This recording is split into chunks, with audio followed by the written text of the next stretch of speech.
Tonight we're going to explore something quiet and contemplative, something that shaped an entire generation without a single battle being fought or a single sword being drawn. We'll drift through the years of the long summer, that decade of warmth and plenty that changed Westeros in ways both obvious and subtle. We'll discover how seasons shape civilization, how prosperity transforms societies, and what happens when abundance becomes so familiar it feels permanent. But don't worry, this isn't going to be a tale of dramatic events or building tension. Instead, we'll move slowly and peacefully through the experience of living an endless summer, through the harvests and the hopes, the complacency and the warnings, the children who grew up knowing only warmth. If you enjoy these calm explorations of Westeros, a like and subscribe really helps others find this peaceful way to end their day. And to those already here, thank you for being part of this journey. So settle in, let your breathing slow, and let's begin our gentle drift through 10 years of summer. There's nowhere you need to be. Just listen and let the warmth of this long ago season wash over you like sunlight through a window. Before we can understand what made the long summer so remarkable, we need to understand the world it emerged from, the strange relationship between Westeros and its seasons, the patterns that had held for thousands of years. And that means we need to talk about something fundamental to life in the Seven Kingdoms, something that shaped every decision, every harvest, every moment of planning and preparation. The seasons of Westeros are not like the seasons we might imagine from our own world. They don't follow neat, predictable patterns. There's no reliable cycle of 3-month seasons, no certainty that spring will last exactly as long as autumn, no way to look at a calendar and know when winter will come.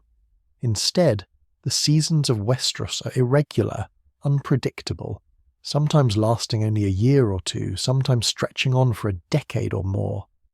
A summer might be short and mild, barely 2 years of warmth before the cold returns.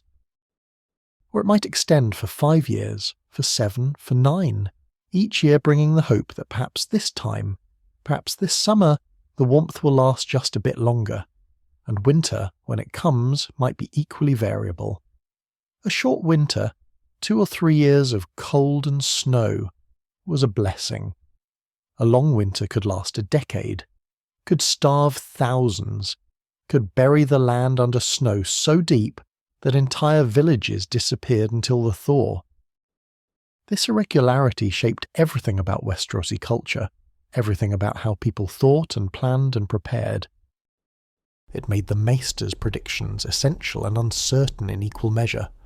It made the words of House Stark, "Winter is coming," not just a warning, but a philosophy, a way of life. Because winter was always coming, eventually, inevitably.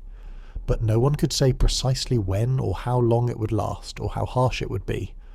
The Maesters at the Citadel in Old Town dedicated themselves to studying these patterns, to understanding the seasons, to finding some way to predict their length and intensity. They kept careful records stretching back hundreds of years, cataloguing the duration of each summer and winter, noting the temperatures and the harvests, searching for patterns in the chaos. They studied the stars, watched the movements of celestial bodies, looked for astronomical explanations. They measured the angle of sunlight, the length of days, the temperature of the sea. They developed elaborate theories about what caused the irregular seasons, theories involving the relationship between the sun and the world, theories about ancient magic, theories about forces beyond human understanding. But in the end, for all their learning and observation, the Maesters could only observe, could only document, could only send their white ravens to announce when autumn had arrived or when winter had begun. They couldn't predict how long a season would last. They couldn't say with certainty whether this summer would be brief or extended, whether the coming winter would be mild or catastrophic. All they could do was watch and record and hope that in the accumulation of knowledge across centuries, some pattern would emerge, some understanding would develop.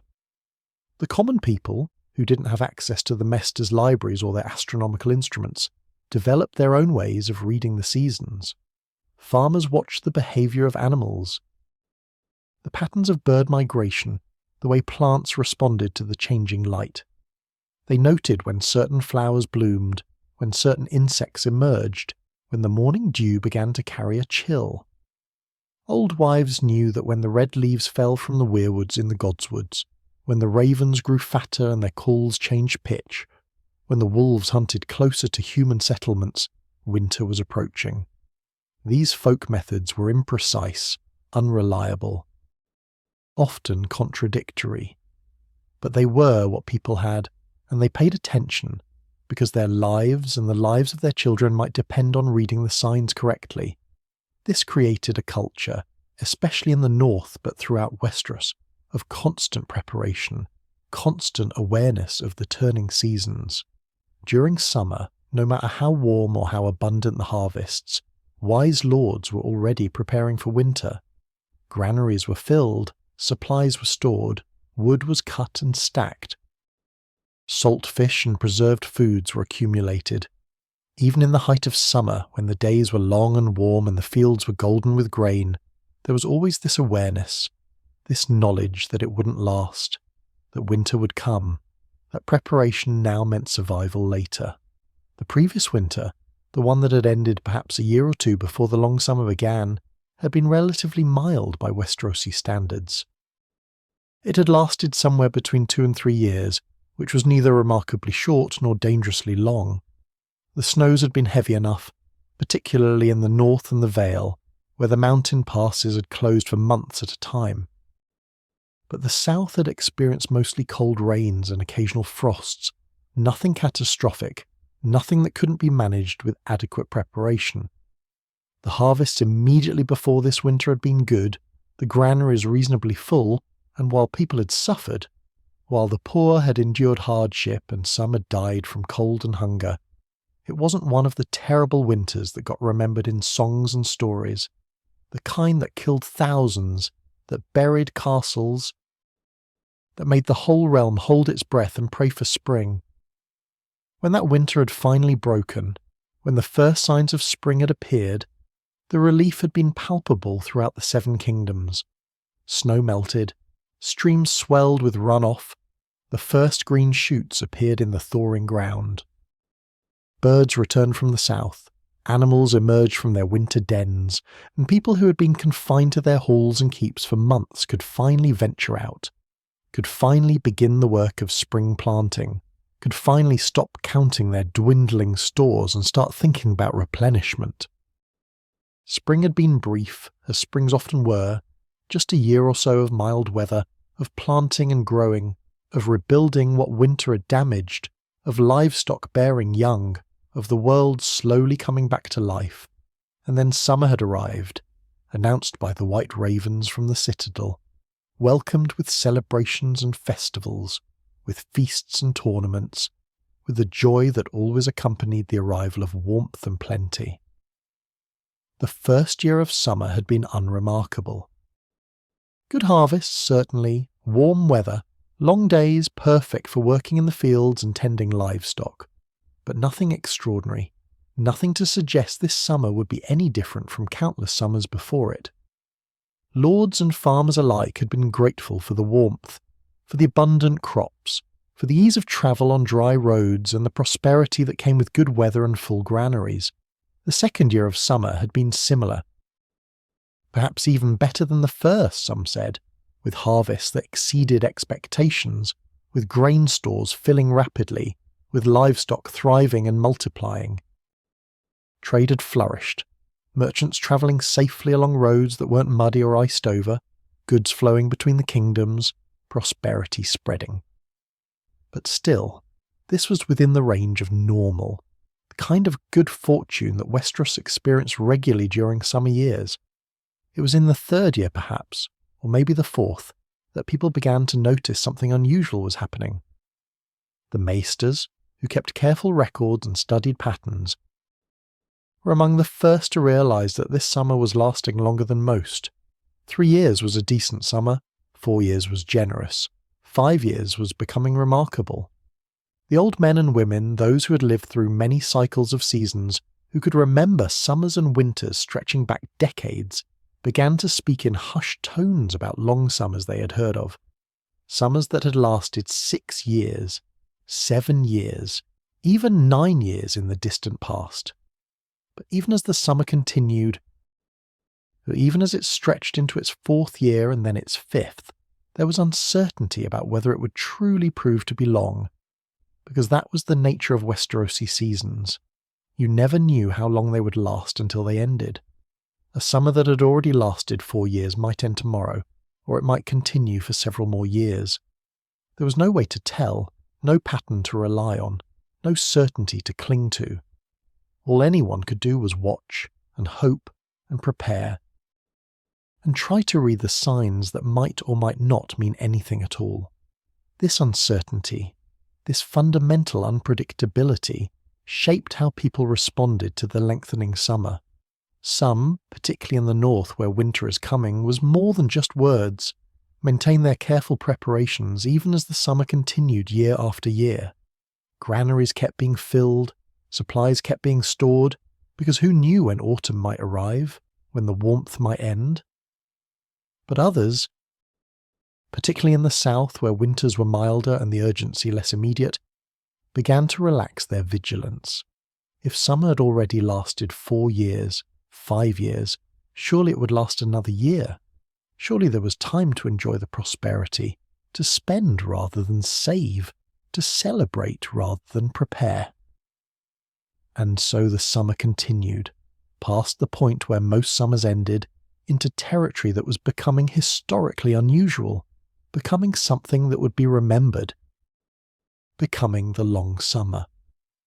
Though no one called it that yet, because no one knew how long it would last, whether it was truly remarkable or just fortunate, whether they were living through a historical anomaly or just experiencing the normal variation that had always characterized Westerosi seasons. The cultural relationship between the people of Westeros and their seasons was complex, layered with thousands of years of experience and adaptation. In the north, where winters were harshest and lasted longest, where snow could pile 10 feet deep and temperatures could drop so low that exposed skin froze in minutes, the fear of winter was fundamental to identity. Northern lords taught their children from early age about winter preparation, about the importance of full granaries and adequate fuel supplies, about the necessity of maintaining walls and roofs that could bear the weight of snow, about the skills needed to survive when the cold came. The words "winter is coming," born from House Stark but adopted as a philosophy by Northerners generally, weren't meant as a threat to enemies, but as a reminder to themselves, a constant awareness that no matter how pleasant the current season, no matter how warm the summer or mild the autumn, winter would inevitably return. And when it did, those who had prepared would survive, and those who had not would perish. It was that simple, that stark, that essential to northern thinking. In the south, where winters were generally milder, where snow was rare and temperatures rarely dropped below freezing except in the mountains, the fear of winter was less immediate but still present. Southern lords still filled granaries, still stored food and fuel, still prepared, but the urgency was different. The stakes felt less absolute. A harsh winter in the Reach might mean hardship and higher prices and some suffering among the poor, but it wouldn't mean the kind of mass starvation and death that a long winter could bring to the north. This created different attitudes, different approaches to seasonal change, different levels of preparation and concern. Yet throughout all the 7 kingdoms, throughout every region and every social class, there was this fundamental awareness that life was governed by forces beyond human control, by seasons that came and went according to no discernible pattern, by weather that could bless with abundance or curse with scarcity on what seemed like mere whim. This created a kind of fatalism mixed with desperate preparation, a sense that you did everything you could to prepare for winter, and then hoped it would be enough, knowing it might not be. Knowing that ultimately you were at the mercy of forces far greater than yourself. The agricultural cycles of Westeros revolved entirely around these irregular seasons. Farmers had to be prepared to plant whenever spring arrived, whether that was after a short winter or a long one, whether the planting season was brief or extended. They had to harvest when the crops were ready, storing what they could, selling what they must, always keeping an eye on the signs that might indicate autumn's approach. A farmer who harvested too late might find his crops caught by an early frost, ruined and worthless. A farmer who stored too little might find his family starving when winter lasted longer than expected. The economic impact rippled through every level of society. Merchants and traders adjusted their activities to the seasons, knowing that winter would close roads and halt trade, that summer was the time to move goods and accumulate wealth. Lords adjusted their taxes and their spending, collecting more during prosperous summers, husbanding resources during harsh winters. The crown itself, the Iron Throne, and the royal treasury had to manage the irregular rhythm of plenty and want, prosperity and hardship that came with unpredictable seasons. And slowly, gradually, as the summer stretched into its 5th year and then its 6th, people began to realize they were living through something unusual, something that would be remembered, something that was already changing how they thought about seasons and preparation, about prosperity and its proper use, about the relationship between present abundance and future need. By the time the summer reached its 4th year, something remarkable was happening across the 7 kingdoms, though it happened so gradually that many people didn't consciously notice the transformation until they looked back and tried to remember what life had been like before. The realm was experiencing a period of prosperity unlike anything in living memory, an economic boom that touched every level of society from the highest lords to the humblest farmers, from the great trading houses to the smallest village markets.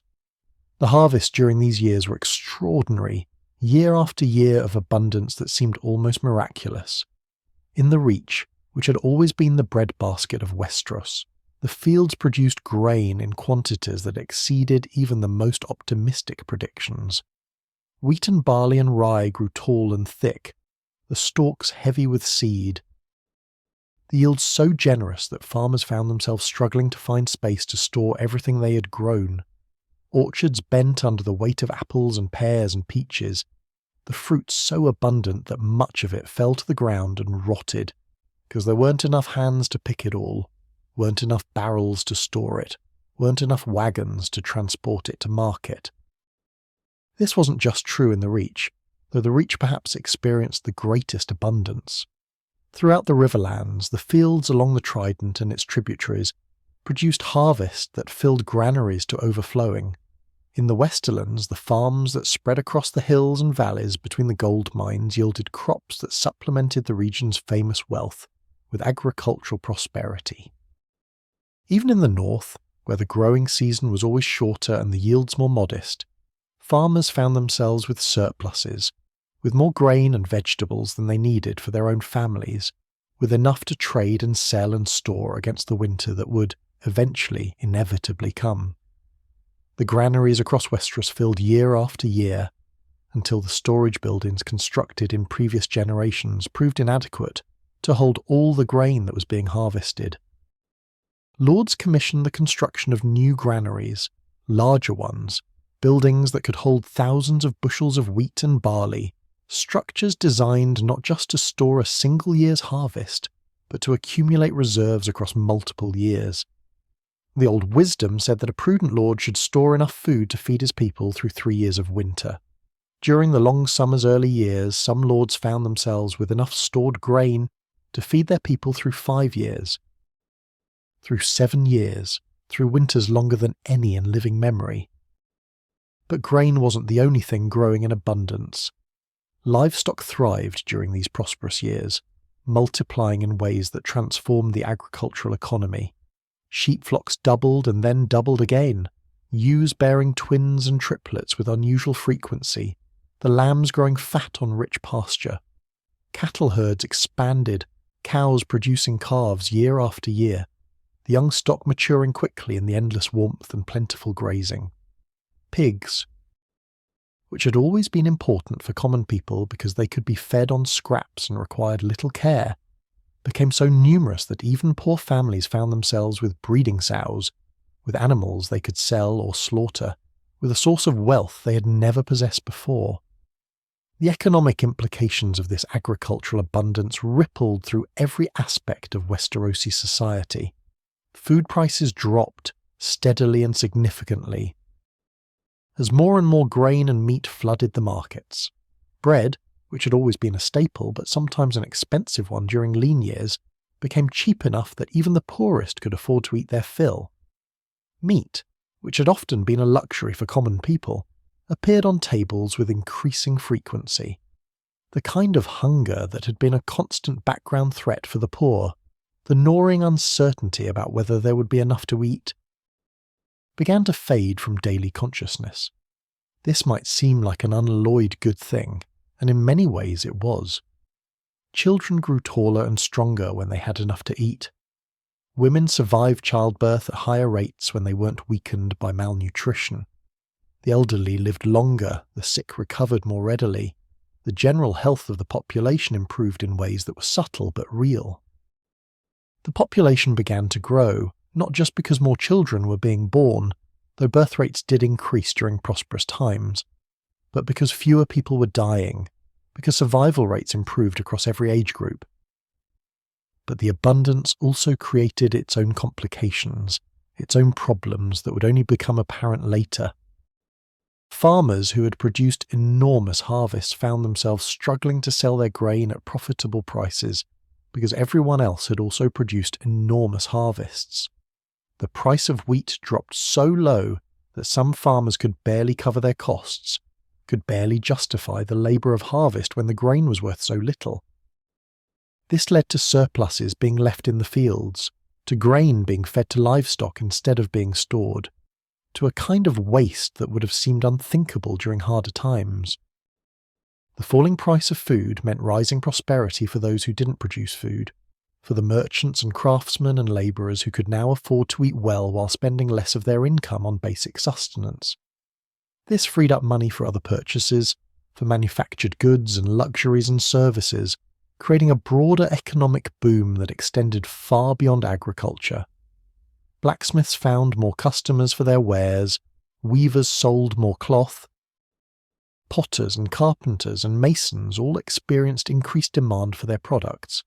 King's Landing, the capital city, grew rapidly during these years, swelling with people who came seeking opportunity in the prosperous times. The population, which had been perhaps 400,000 souls at the beginning of the long summer, increased to 500,000, perhaps more, as people flooded in from the countryside and from other cities. These newcomers needed housing, which created a building boom that transformed entire neighbourhoods.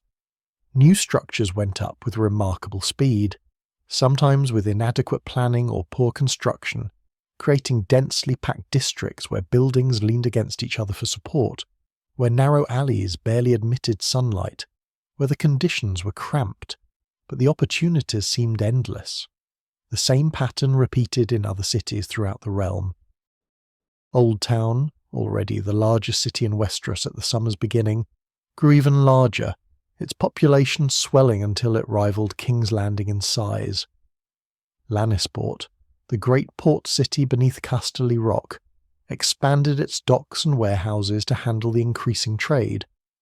White Harbour in the north, Gulltown in the Vale, the cities along the coast and the rivers all experienced growth, all drew people from the countryside, all buzzed with the energy of prosperity and expansion. The prosperity enabled construction projects that lords had been contemplating for years, sometimes for generations, but had never quite been able to afford. Castles that had fallen into disrepair during previous hard times were renovated and improved. New towers were added to keeps that had stood unchanged for centuries. Walls were strengthened, gates were replaced, improvements were made that enhanced both comfort and defensive capability. Lords who had lived in drafty, uncomfortable halls suddenly had the resources to commission proper windows with glass, to install better heating systems, to add wings and chambers that made their seats more pleasant to inhabit. Religious construction also flourished during these years. the faith of the Seven, which had always relied on the generosity of the faithful for the maintenance and construction of septs and mother houses, found itself with unprecedented resources. New septs were built in towns and villages that had never had proper houses of worship. Small wooden structures replaced with stone buildings that could accommodate growing congregations. The great sept of Baelor in King's Landing, already magnificent, received additional ornamentation and improvement. In Old Town, the Starry Sept, the seat of the High Septon and the most important religious building in Westeros, underwent extensive renovation. The roads, which had always been somewhat neglected in Westeros compared to the attention paid to castles and fortifications, received new investment during these prosperous years. The King's Road, that great highway running from Castle Black in the far north, all the way down to Storm's End in the south, was improved in sections where it had deteriorated, bridges repaired, surfaces levelled. Smaller roads connecting market towns and villages saw similar attention. This infrastructure improvement further enhanced trade and communication, making it easier for merchants to move goods, for messages to travel, for the realm to function as an increasingly integrated economic unit. The prosperity created opportunities for celebrations and displays of wealth that would have seemed excessive or impossible during harder times. Tournaments became more frequent and more elaborate, great gatherings where knights from across the realm competed for honour and prizes. Lord Tywin Lannister, the head of the wealthiest house in Westeros, hosted a tournament at Lannisport during the summer's third year that was remembered for its magnificence, with purses so generous that knights travelled from as far as Dorne and the north to compete. The Tyrells, the great house of the Reach, who were benefiting enormously from the agricultural abundance, hosted their own tournaments at Highgarden. Celebrations that featured not just martial competitions, but also feasts and balls and entertainments that lasted for days. King Robert Baratheon, who had won the throne through rebellion, and who ruled during most of the long summer, was in his element during these prosperous years. Robert had always loved feasting and hunting and celebrating, had always been generous to the point of profligacy, and the prosperity of the long summer enabled him to indulge these tendencies without immediate consequence.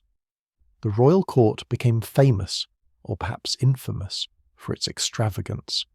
Feasts featuring dozens of courses, hunts that consumed weeks and cost fortunes, tournaments where the king himself sometimes competed, displaying the strength and skill that had made him a legendary warrior in his youth. Robert's hand, the wise and capable Jon Arryn, who had helped Robert win the throne and who worked tirelessly to keep the realm functioning despite the king's excesses, watched this spending with growing concern. The crown's debts were mounting, the royal treasury being drained to fund Robert's lifestyle and generosity. But in the prosperity of the long summer, when tax revenues were high and when the realm seemed stable and wealthy, these debts didn't seem particularly urgent. There would be time to address them later, time to restore the treasury's balance, time to rein in the spending. Or so it seemed during these golden years when tomorrow always promised to be as prosperous as today. The merchants and trading houses accumulated wealth during these years at rates that transformed the economic landscape of Westeros. Ships laden with goods sailed constantly between the ports, carrying northern furs and southern wines, eastern spices and western gold. The products of a continent at peace and prosperous. The trading families of the free cities, particularly Braavos and Pentos and Myr, increased their activities in Westeros, seeing opportunity in the realm's prosperity. Some Westerosi merchants became wealthy enough to rival minor lords, building grand houses in the cities, marrying their children to impoverished nobility, beginning the slow climb toward gentility. Perhaps no one benefited more from the prosperity, or manipulated it more skillfully, than Peter Baelish, called Littlefinger, who served as Master of Coin on Robert's small council. Littlefinger had come from minor nobility, a small house with limited resources, but he possessed a genius for finance and an understanding of how money moved and how it could be made to multiply. During the long summer's prosperous years, he managed the crown's finances in ways that seemed almost magical. The king spent lavishly, the court consumed resources at an unprecedented rate, and yet somehow Littlefinger always found the money, always kept the realm functioning, always ensured that debts were serviced and obligations met. What many people didn't understand, what perhaps only a few suspected, was that Littlefinger's financial wizardry involved borrowing on a massive scale, mortgaging the crown's future prosperity to fund its present extravagance. He borrowed from the Iron Bank of Braavos, from the Faith, from wealthy lords, from anyone willing to lend to the crown. And because the realm was prosperous, because tax revenues were high, because everything seemed stable and secure, the lenders were happy to extend credit, confident they would be repaid with interest. The debts accumulated, growing larger year by year, but in the golden glow of the long summer's prosperity, they seemed manageable, seemed like a problem for another day. The common people, who had always been at the mercy of forces beyond their control, experienced the long summer's prosperity in deeply personal ways. Families who had always struggled to feed themselves found they had enough to eat, and some left over. Clothes that would have been worn until they fell apart could be replaced more frequently. Children could be sent to learn trades instead of being put to work in the fields as soon as they could walk. The quality of life improved in ways both dramatic and subtle, in the certainty of the next meal and the possibility of planning beyond immediate survival, but human nature being what it is, what began as gratitude for abundance gradually transformed into expectation. The first year of good harvest had been greeted with relief and thanksgiving. The second year brought satisfaction and growing confidence. By the third and fourth years, the abundance had become normal, had become the baseline against which everything was measured. People forgot or stopped thinking about what scarcity felt like. The younger generation, those who came of age during the long summer's early years, had no adult memory of hardship, no personal experience of hunger or want. This shift from gratitude to expectation was subtle, almost imperceptible, the kind of psychological change that happens so gradually that people don't notice until much later, when they look back and try to remember how they had thought and felt before. But it was happening throughout the Seven Kingdoms, in great halls and small cottages, among lords who commissioned ever more elaborate improvements to their seats, and among farmers who left grain in the fields because the price didn't justify the labour of harvesting it. In the north, where the words "winter is coming" were more than just a motto, where the harsh realities of long winters were embedded in cultural memory and daily practice, this shift toward expectation was somewhat muted. Lord Eddard Stark, who ruled Winterfell in the north, continued to insist on preparation despite the ongoing prosperity. The granaries at Winterfell continued to be filled and maintained. Northern lords continued to store supplies, to prepare for winter, to teach their children the old lessons about the necessity of readiness.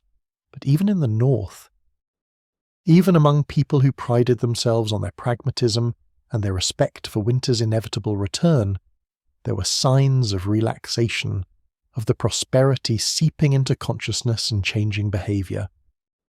Young northerners, those who had known only the long summer's warmth, sometimes questioned the old ways, wondered whether their elders were being overly cautious, whether all this preparation was truly necessary when summer seemed to last forever. These doubts were usually kept quiet, usually suppressed out of respect for tradition and authority. But they existed, lurking beneath the surface. Another subtle sign of how extended prosperity was changing even the most conservative and winter-conscious parts of the realm. By the end of the fourth year of summer, as the season stretched toward what was becoming undeniably unusual length, Westeros was a fundamentally different place than it had been at summer's beginning. Wealthier, more populous, more confident, more comfortable, more accustomed to abundance and less prepared, psychologically if not materially, for the hardship that would eventually inevitably come. The transformation had happened slowly, imperceptibly, day by day and season by season, until looking back people could barely remember what it had been like before, could barely reconstruct the mindset of scarcity and uncertainty that had governed their lives for so long. The summer continued, the warmth persisted, the harvest kept coming, and the realm kept celebrating and building and growing, living in an extended moment of prosperity that was already becoming something more, something that would be remembered, something that would be called, when it finally ended, the long summer. As the long summer entered its 5th year, the Mesters at the Citadel in Old Town began consulting their ancient records with increasing frequency, searching through chronicles that stretched back hundreds of years, looking for precedents, for comparisons, for some context that might help them understand what was happening. They found, documented in careful script on yellowing parchment, accounts of long summers from the distant past. A summer that had lasted 6 years during the reign of King Jaehaerys I, the old king, the conciliator, some 200 years in the past. Another summer, even further back, during the Age of Heroes, that was said to have stretched for 7 years, though the accounts were fragmentary and the details uncertain. But here they were, in the 5th year of their own summer, approaching the length of those historical anomalies, and there was no sign that the warmth would end soon. The days remained long and hot. The harvest continued to be abundant. The season showed no indication of turning toward autumn. The maesters sent letters to the lords of the great houses, carefully worded missives that noted the unusual duration of the summer and suggested, with appropriate scholarly caution, that preparations for an eventually harsh winter might be prudent. Some lords heeded these warnings. Most did not. By the summer's 6th year, it had become clear to anyone paying attention that they were living through something extraordinary, something that occurred perhaps once in a lifetime, perhaps once in several lifetimes. This was no longer just a fortunate summer, no longer just a stretch of good weather and abundant harvests. This was becoming a defining period, a time that would be remembered and discussed and analysed for generations. The Mesters began referring to it, in their private correspondence and their records, as the Great Summer. Later, it would be known simply as the Long Summer, the definite article suggesting there was only one that mattered, only one that had shaped an entire generation's understanding of prosperity and plenty. The cultural transformation that had begun in the summer's earlier years accelerated during these peak years, becoming more pronounced, more visible, more fundamental to how people thought about the world and their place in it. Summer, which had always been understood as a temporary respite from the harder seasons, as a time to prepare for the inevitable return of cold, began to feel instead like the natural state of things, like the baseline reality to which autumn and winter were the temporary exceptions. This psychological shift was subtle but profound, changing how people made decisions, how they allocated resources, how they thought about the future. In King's Landing, the transformation was perhaps most visible. The city had grown enormously during the summer's first 4 years, and it continued to expand during years 5 through 7, spreading beyond its ancient walls, creating sprawling suburbs that housed the constantly arriving newcomers. The Mud Gate, the River Gate, the King's Gate. All the exits from the old city saw new construction spreading outward, new streets and alleys and squares being created in what had been fields and waste ground. The population, which had been perhaps 400,000 at the summer's start, climbed towards 600,000, an almost incomprehensible concentration of humanity in a single place. This growth created both opportunities and problems. The opportunities were economic, the kind that came from having so many people in one place, so many potential customers and workers and traders and craftsmen, all interacting in a dense, energetic marketplace. Fortunes could be made in King's Landing during these years, and many were. A clever merchant could arrive with nothing and depart wealthy. A skilled craftsman could find more work than he could possibly complete. The city hummed with activity, with ambition, with the intoxicating sense that anything was possible if you were smart enough or lucky enough or ruthless enough. But the problems were equally real, if less immediately apparent. The city's infrastructure, Its wells and cisterns and waste disposal systems had been designed for a much smaller population. Crowding so many people into the available space created sanitation challenges that would become more serious as time went on. Disease, which always lurked in cities, found fertile ground in the overcrowded neighbourhoods. Crime flourished in areas where the gold cloaks, the city watch, were spread too thin to maintain order. The gap between rich and poor, which had always existed, widened during these prosperous years, with some accumulating tremendous wealth, while others, despite the general prosperity, remained desperately poor. King Robert's court reached heights of extravagance during these years that seemed almost fantastical, that would later be remembered with a mixture of nostalgia and disbelief. The king, who had never been temperate in his habits, who had always loved feasting and drinking and celebrating, threw himself into enjoyment of the prosperity with characteristic enthusiasm. Feasts were held several times a moon, elaborate affairs featuring dozens of courses, exotic dishes prepared with ingredients imported from across the narrow sea, whole roasted aurochs and boar and swan. Wine flowed freely, the finest vintages from the Arbor and Dawn, from the free cities and even from distant Yitai. The tournaments during these peak years became legendary. Robert loved watching the jousting and the melee, loved seeing brave knights compete for honour and prizes, and he ensured that the tournaments held in King's Landing were grand enough to attract the finest competitors from throughout the realm. The purses offered were generous, sometimes approaching 1,000 gold dragons for the champion, enough money to change a knight's fortunes entirely.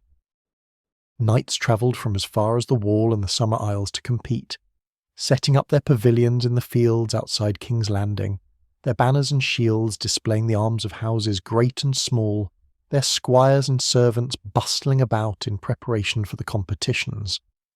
At Lannisport, Lord Tywin Lannister hosted a tournament during the summer's 6th year to celebrate the name day of his son Jaime, who was coming of age and who would soon be knighted. The tournament lasted a fortnight, with competitions not just in jousting and melee, but also in archery and horse racing and various other contests of skill. The Lannister wealth was displayed without restraint, the pavilions rich with cloth of gold, the prizes so generous that winners could live comfortably for years on what they won in a single day. Thousands attended, lords and ladies and common folk, all housed and fed at Lannister expense, all entertained by minstrels and mummers and performers brought from across the known world. The Tyrells, not to be outdone, hosted their own celebrations at Highgarden, their seat in the heart of the Reach. The Tyrell tournaments were less martial than the Lannister affairs, more courtly, more focused on pageantry and beauty and the arts of peace. There were still jousts and melees, certainly, but also contests of singing and poetry, competitions among the musicians and entertainers who flocked to the Reach seeking patronage. The gardens of Highgarden, already famous throughout Westeros for their beauty, were enhanced with new plantings, new sculptures, new fountains, becoming even more magnificent. These grand celebrations, these displays of wealth and power and generosity served multiple purposes. They were entertainment, certainly, a way for lords and kings to enjoy their prosperity and share it with others. But they were also political statements, demonstrations of a house's wealth and influence, opportunities to forge alliances and impress rivals, to show the realm that this house, this family, was powerful and generous and worthy of respect. And they were cultural events, moments when people from across the Seven Kingdoms came together, when ideas and fashions spread, when the realm felt most unified and connected. The faith of the Seven, which had always played a central role in Westerosi society, interpreted the long summer's abundance as a sign of divine favour, as evidence that the Seven were blessing the realm. The High Septon, speaking from the great sept of Baelor, delivered sermons praising the Seven for their generosity, calling on the faithful to show gratitude through increased devotion and charitable works. New septs were consecrated with elaborate ceremonies. Religious festivals and holy days were celebrated with special fervour. The faith's coffers swelled with donations from lords and commons alike, people eager to show their gratitude to the gods who they believed had blessed them with such abundance. This interpretation of the long summer as divine blessing created a kind of religious complacency that mirrored the economic and cultural complacency spreading through the realm. If the Seven had blessed Westeros with endless summer, if the prosperity was a reward for faithful devotion, then surely it would continue as long as the realm remained faithful. The harder message that some septons tried to deliver, the warnings that even divine blessings were temporary, and that preparation for harder times remained necessary, found less receptive audiences. People preferred to hear that the good times were a reward for their virtue, rather than a temporary condition that would eventually end. But there were those who warned, who maintained their sceptical vigilance even at the height of the prosperity, who refused to believe that summer could last forever. The maesters, trained in observation and record-keeping, continued to note the unusual length of the summer and to suggest caution. Some of them, particularly the older ones who had lived through several cycles of seasons, who had seen prosperous summers give way to harsh winters, tried to counsel the lords they served about the necessity of continued preparation, but their warnings were often dismissed or ignored. Why prepare for a winter that might not come for years, when there were tournaments to attend and feasts to enjoy, and building projects to pursue? In the north, the warnings found more receptive ears, though even there the long summer was having its effects. Lord Eddard Stark, who ruled Winterfell in the north with the steady competence that characterised his house, never wavered in his insistence on preparation. The granaries at Winterfell continued to be maintained and filled. Northern lords were reminded in letters bearing the direwolf seal that winter is coming regardless of how long summer lasted. The mountain clans, those fierce warriors who lived in the high passes and who had survived countless harsh winters through their toughness and preparation, continued their traditional ways, storing food and fuel, teaching their children the skills needed to endure deep snow and bitter cold. But even in the north, there were signs of the long summer's influence. Young northerners, those who'd been children when the summer began and who were now approaching adulthood, had limited memory of the previous winter. For them, winter was something their parents and grandparents talked about, something from stories and songs, not a lived reality. They knew intellectually that winter would come, they had been taught the importance of preparation, but the urgency felt abstract, theoretical. How do you truly fear something you've never experienced? How do you prepare with proper seriousness for a hardship that exists only in other people's memories? This generational divide, this difference in perspective between those who remembered winter and those who knew only summer, existed throughout Westeros but was perhaps most pronounced in the north, where winter traditions were strongest. Older northerners looked at their children and worried that the long summer was making them soft, was eroding the hardy resilience that northern survival required. Younger northerners looked at their elders and sometimes thought, though they rarely said aloud, that perhaps the old ways were overly cautious, that perhaps the constant preparation for winter was excessive when summer showed no signs of ending. The construction projects undertaken during the summer's peak years reflected the growing confidence and ambition that prosperity bred. These weren't just repairs or modest improvements anymore. These were grand undertakings, projects that would have seemed impossibly ambitious during harder times, but that the long summer's abundance made feasible. At Harrenhal, the cursed ruin that had stood broken since Aegon's dragon had melted its stones 3 centuries before, new construction began in some of the less damaged sections.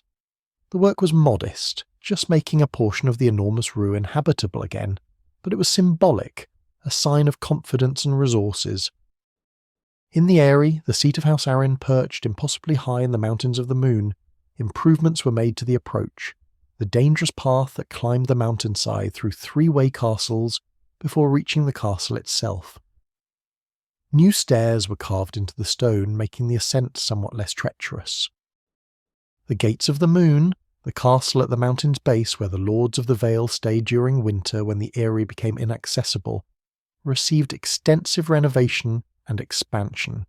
Storm's End, that ancient fortress built by legend during the Age of Heroes, a castle whose walls had never fallen to any enemy, was improved with new interior construction, making the fortress more comfortable without compromising its legendary strength.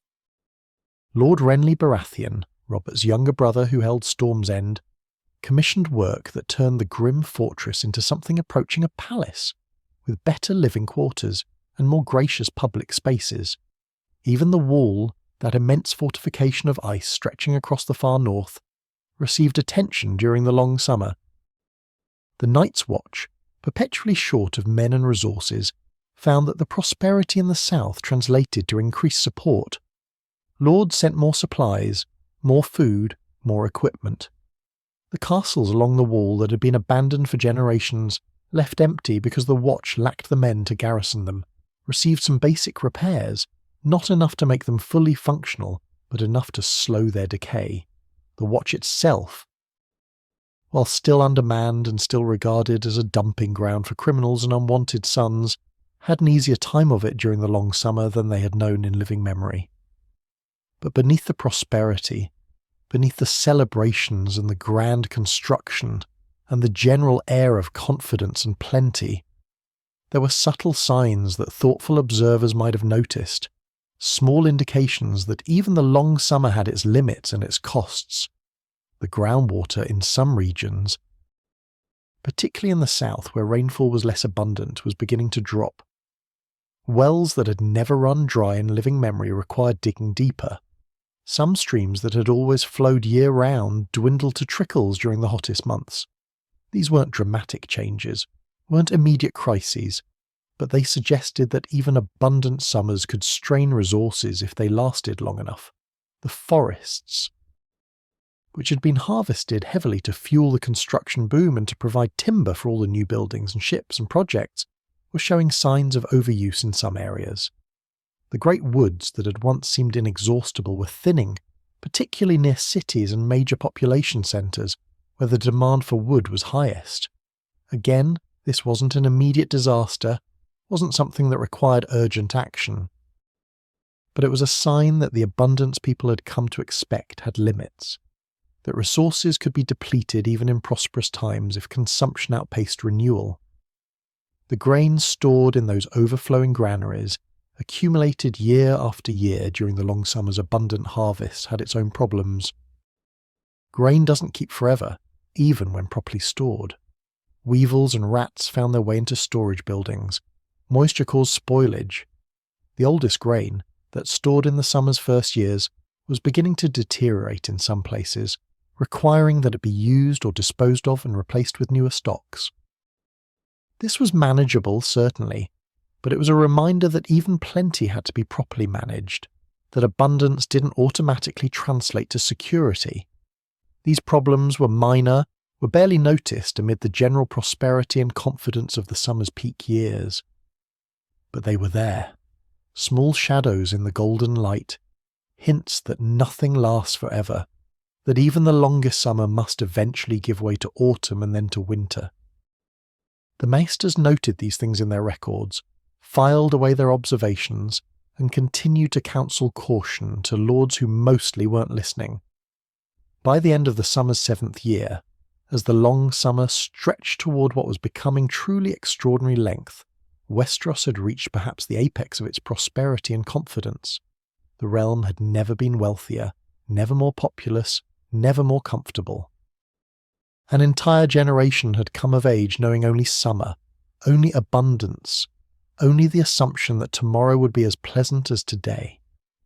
The hard lessons of winter, the necessity of preparation and restraint and careful resource management, had faded from immediate consciousness for many people, becoming abstract knowledge rather than lived wisdom.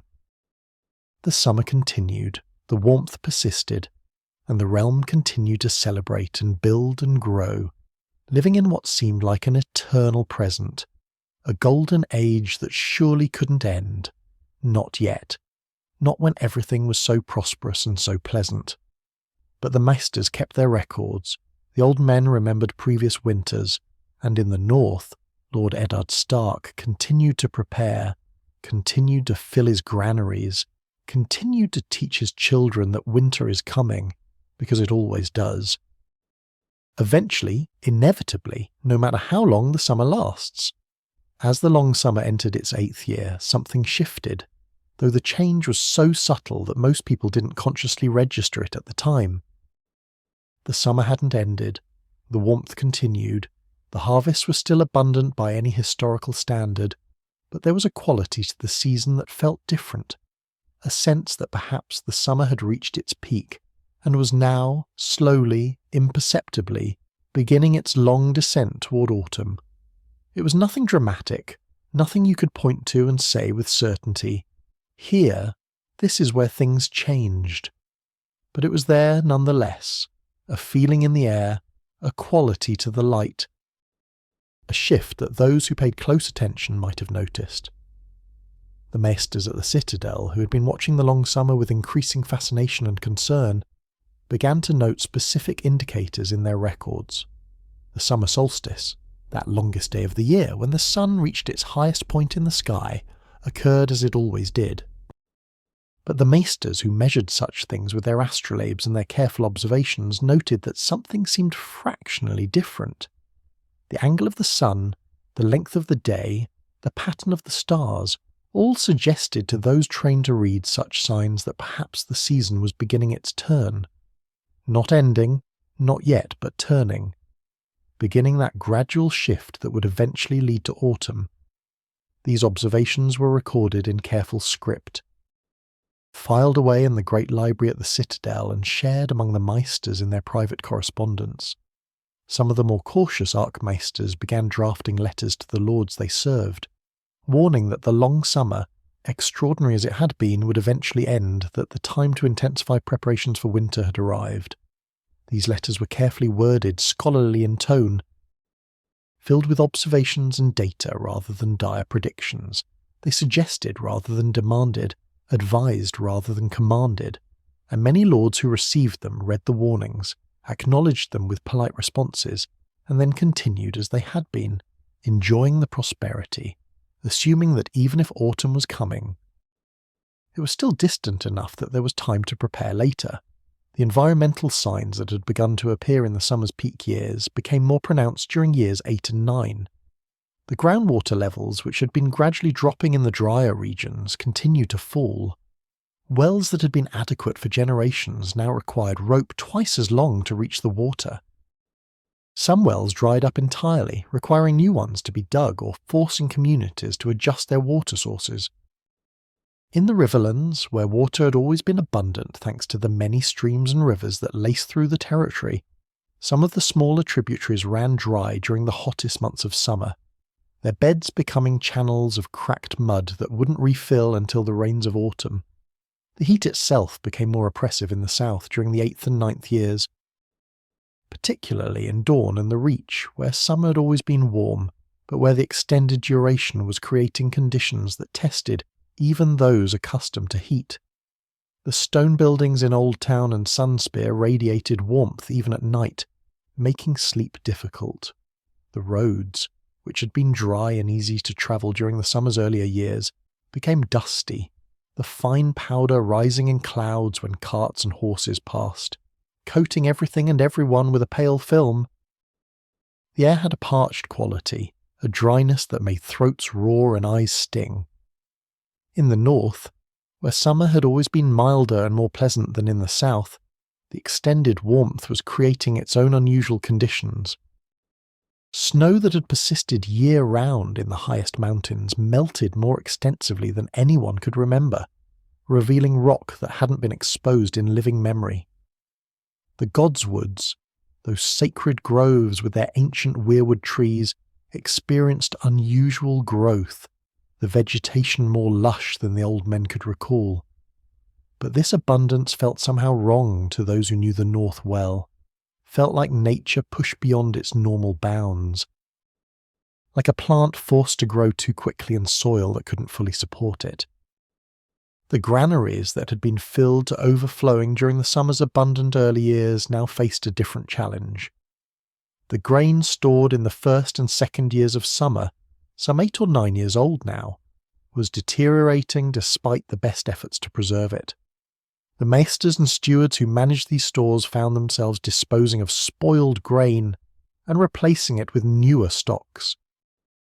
A constant rotation that was necessary but that reduced the total reserves. Some lords who had proudly boasted of having stores to last 7 or 8 years of winter found that accounting for spoilage and necessary replacement, their actual usable reserves were smaller than they had thought.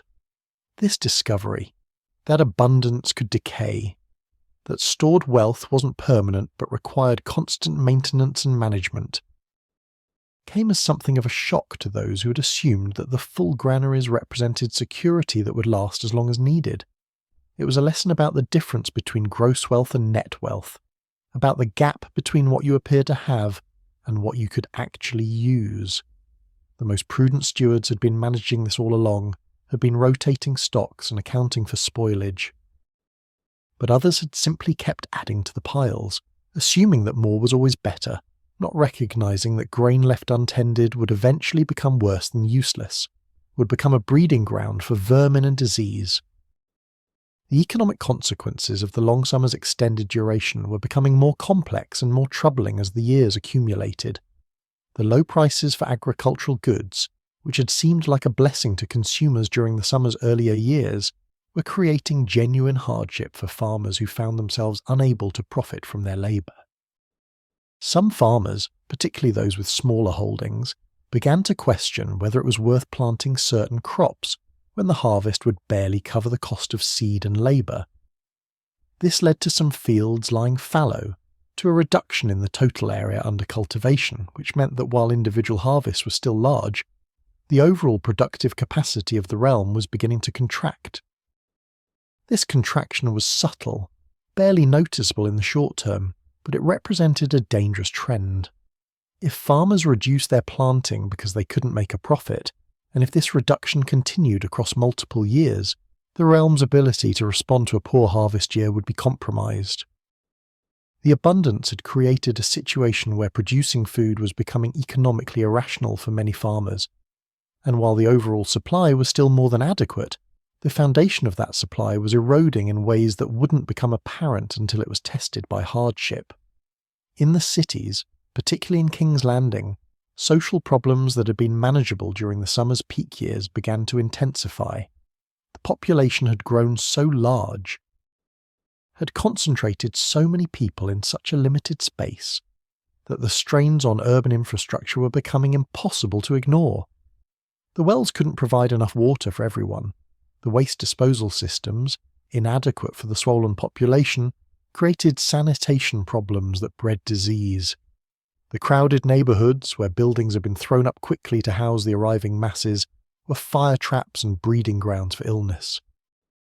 Crime, which had increased during the prosperous years as people with nothing tried to take from people with plenty, became more organised and more violent. The City Watch, spread desperately thin, trying to maintain order across a city that had grown far beyond its original boundaries, found themselves unable to respond effectively to the problems they faced. Gangs controlled certain neighbourhoods, extracting protection money from residents and merchants, settling disputes through violence. The contrast between the wealthy districts, where lords and rich merchants lived in increasing luxury, and the poor districts, where thousands struggled in squalor, became more stark and more troubling. King Robert, who had never been particularly interested in the details of governance, who preferred hunting and feasting to attending council meetings and reading reports, remained largely oblivious to these growing problems. His hand, Jon Arryn, worked tirelessly to manage the realm's affairs, but Jon Arryn was ageing and the burdens of governance were becoming heavier. The crown's debts, which Littlefinger had accumulated with such apparent ease during the prosperous years, were reaching levels that required increasingly creative financial manipulation to service. The interest payments alone consumed a substantial portion of the realm's revenues, leaving less for the actual work of governance. Littlefinger himself, that genius of finance who served as master of coin, continued to find ways to keep the crown functioning despite the mounting debts. He borrowed from new lenders to pay old lenders. He restructured obligations. He discovered new sources of revenue through taxes and fees that fell heavily on merchants and common people, while sparing the great lords whose support the crown needed. It was a delicate balancing act, a financial house of cards that required constant attention and adjustment. But as long as the underlying economy remained prosperous, as long as trade continued and tax revenues flowed, the system could be maintained. The political intrigue that had always characterized Robert's court, the constant maneuvering and scheming that occurred in any centre of power, intensified during these years. Comfortable times, it turned out, bred scheming perhaps even more than desperate times. When people weren't worried about immediate survival, when they had the luxury of looking beyond the next harvest or the next winter, they turned their attention to advancement, to gaining advantage over rivals, to positioning themselves for future opportunities. Littlefinger plotted his intricate schemes, using his control of the crown's finances to accumulate power and influence. Lord Varys, the eunuch spymaster, maintained his network of informants and whispered his counsel into the king's ear. The great houses jockeyed for position, seeking to increase their influence at court, to arrange advantageous marriages, to secure offices and honours for their members. This political activity occurred in drawing rooms and council chambers, in private conversations and coded letters, largely invisible to the common people who went about their lives unaware of the machinations occurring in the halls of power. But it was shaping the realm nonetheless, creating alliances and enmities that would have consequences extending far beyond the long summer, setting in motion events that would culminate in tragedy and transformation. In the north, Lord Eddard Stark watched the southern affairs with his characteristic reserve, maintaining a careful distance from the intrigues of King's Landing. Ned had served Robert during the rebellion that had won the throne, had fought beside him and bled beside him, and he loved Robert like a brother. But he had little taste for the politics of the southern court, little patience for the scheming and manoeuvring that seemed to consume so much energy among the southern lords. He preferred to focus on his own responsibilities, on governing the north, on preparing his people for the winter that would come. The Stark children were growing during these years, coming of age in the endless summer, receiving their education in the ways of nobility and governance. Robb, the eldest, was being trained to eventually succeed his father as Lord of Winterfell. Sansa was learning the skills expected of a highborn lady. Arya was proving herself more interested in swords than sewing, much to her mother's concern. Bran was climbing everything he could reach, demonstrating a fearlessness that both impressed and worried his parents, and Jon Snow, Ned's bastard son, was receiving the same education as the true-born children, learning swordplay and reading and the duty of nobility despite his bastard status. These children, like young people throughout Westeros, were products of the long summer, shaped by growing up in endless warmth and prosperity. They had been very young, some of them infants, when the last winter had ended. They had no clear memory of cold or hardship, no personal experience of the privation that winter could bring. Their parents and the older servants told them stories about winter, taught them that winter is coming and that preparation was essential. But for the children, winter was something abstract, something from the past and the future but not the present, not real in the way that the warm summer days were real.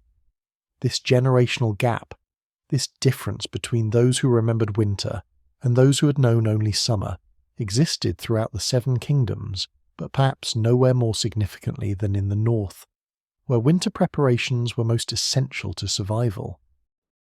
The adults, those who had lived through the previous winter and who remembered the cold and the hunger and the darkness, maintained their vigilance. But the children, growing up in warmth, learning about winter second-hand, lacked the visceral understanding that came from lived experience. How do you truly prepare for something you've never experienced? How do you take seriously a threat that exists only in stories and warnings? The answer, for most young people, was that you didn't, or you did so imperfectly, going through the motions of preparation because your elders insisted but not fully believing in your heart that the threat was real. This was natural, perhaps inevitable, a consequence of human psychology and the way memory works. But it represented a vulnerability, a gap in the realm's readiness, a soft spot that would only become apparent when winter finally arrived. The Night's Watch, that ancient order sworn to guard the wall and protect the realm from threats beyond, experienced the long summer's turning years with their own particular concerns. The Watch had been short of men for generations, had been understaffed and under-resourced for so long that they had learned to make do with less. The long summer had brought some improvement in their situation. Lords in the south, feeling prosperous and generous, had been more willing to send supplies and recruits. The steady flow of criminals sentenced to the wall had continued, providing manpower even if the quality of that manpower was often questionable. But the extended summer had also created complacency about the threats the Watch existed to guard against. The wildlings beyond the wall, the free folk who lived in the haunted forest and the frozen wastes, had been quiet during the long summer, presumably enjoying their own version of prosperity and warmth. The others, those legendary creatures of ice and death that supposedly dwelt in the furthest north, were dismissed by most people as myths, as stories told to frighten children. Even among the Watch itself, which was supposed to maintain vigilance against these threats, the long peaceful years had led to a relaxation of discipline, a sense that perhaps the old threats were indeed just stories, that the Watch's real function was more symbolic than practical. The older rangers, those who had served for decades, who had ranged beyond the wall many times, tried to maintain the Watch's sense of purpose and readiness. But the younger brothers, those who had joined during the long summer, tended to view the Watch as an exile, a punishment, a place to serve out a sentence rather than a sacred duty to protect the realm. The gap between the ideal of the Watch and its reality had always existed, but the long summer had widened that gap, had made the Watch's mission seem more abstract and less urgent. As the 9th year of summer began, there was a quality to the season that felt increasingly like an ending, like the final movement of a long symphony before the concluding notes. The warmth continued. The sun still rose high in the sky. The days were still longer than the nights. But something had changed. Something subtle but real. Something that the Mesters could measure with their instruments, and that the old people could feel in their bones. The peak had passed. The long summer was still summer, would remain summer for some time to come, but it had entered its final phase, had begun the long, slow process of releasing its grip on the realm. The reaction to this subtle shift varied depending on who you asked, and where they lived, and what their circumstances were. Some felt relief, a sense that finally the abnormal situation would return to normal, that the seasons would resume their usual patterns even if those patterns were irregular and unpredictable. Others felt anxiety, worried that they hadn't prepared adequately despite having years to do so, concerned that the coming autumn and winter would be harsh in proportion to how long and pleasant the summer had been. Still others felt denial, insisting that the summer wasn't really ending, that this was just a temporary variation, that the warmth would intensify again and summer would continue for years more. But whatever people felt, whatever they believed or hoped or feared, the turning was occurring, slow and inexorable, the long summer beginning its transformation into something else, into the memory of plenty that would sustain and haunt the realm through the harder times to come. The 10th year of the long summer began with a kind of collective awareness throughout Westeros that this would likely be the final summer year, that autumn was approaching, that the extraordinary period they had been living through was drawing to its close. This awareness wasn't based on any single dramatic sign, any unmistakable indicator that could be pointed to as definitive proof. Rather, it accumulated from many small observations, from the subtle changes that those who paid attention had been noting for the past year or two, from the increasing conviction among the Meisters that the turning point had been reached and passed. The nights, which had been short and warm throughout the long summer's peak years, began to carry a different quality during this 10th year. They lengthened, gradually but measurably, the darkness extending a few minutes earlier each evening, lasting a few minutes longer each morning. The warmth that had characterized even the nighttime hours began to dissipate more noticeably once the sun set. Those who slept with open windows, who had grown accustomed to the balmy night air flowing through their chambers, found themselves reaching for blankets as the small hours approached, found themselves closing shutters against a chill that hadn't existed the previous summer. The winds changed their character as well, shifting in ways that sailors and those who lived by the sea noticed first, but that eventually became apparent to everyone. The prevailing winds, which had blown steadily from the south and west during the summer's long years, began to veer more frequently toward the north and east, carrying with them air that felt different, that tasted different, that carried scents of distant places and coming changes. Storm systems that had been rare during the endless sunny days of high summer began to move through more frequently, bringing rain that the parched lands desperately needed, but that also signalled the shifting of seasons. The maesters at the Citadel, who had been watching and measuring and recording for 10 years now, gathered in solemn conclave during the 8th moon of this 10th year to review their observations and determine whether the moment had come to send forth the white ravens. The white ravens were different from the black ravens that carried ordinary messages throughout the realm. They were larger, more intelligent, specially trained for a single crucial purpose, to announce the changing of seasons.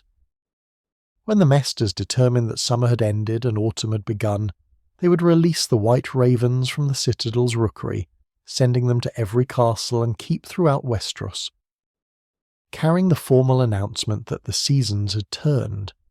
The decision to send the white ravens was not made lightly. The maesters understood that their announcement would have profound economic and psychological consequences throughout the realm.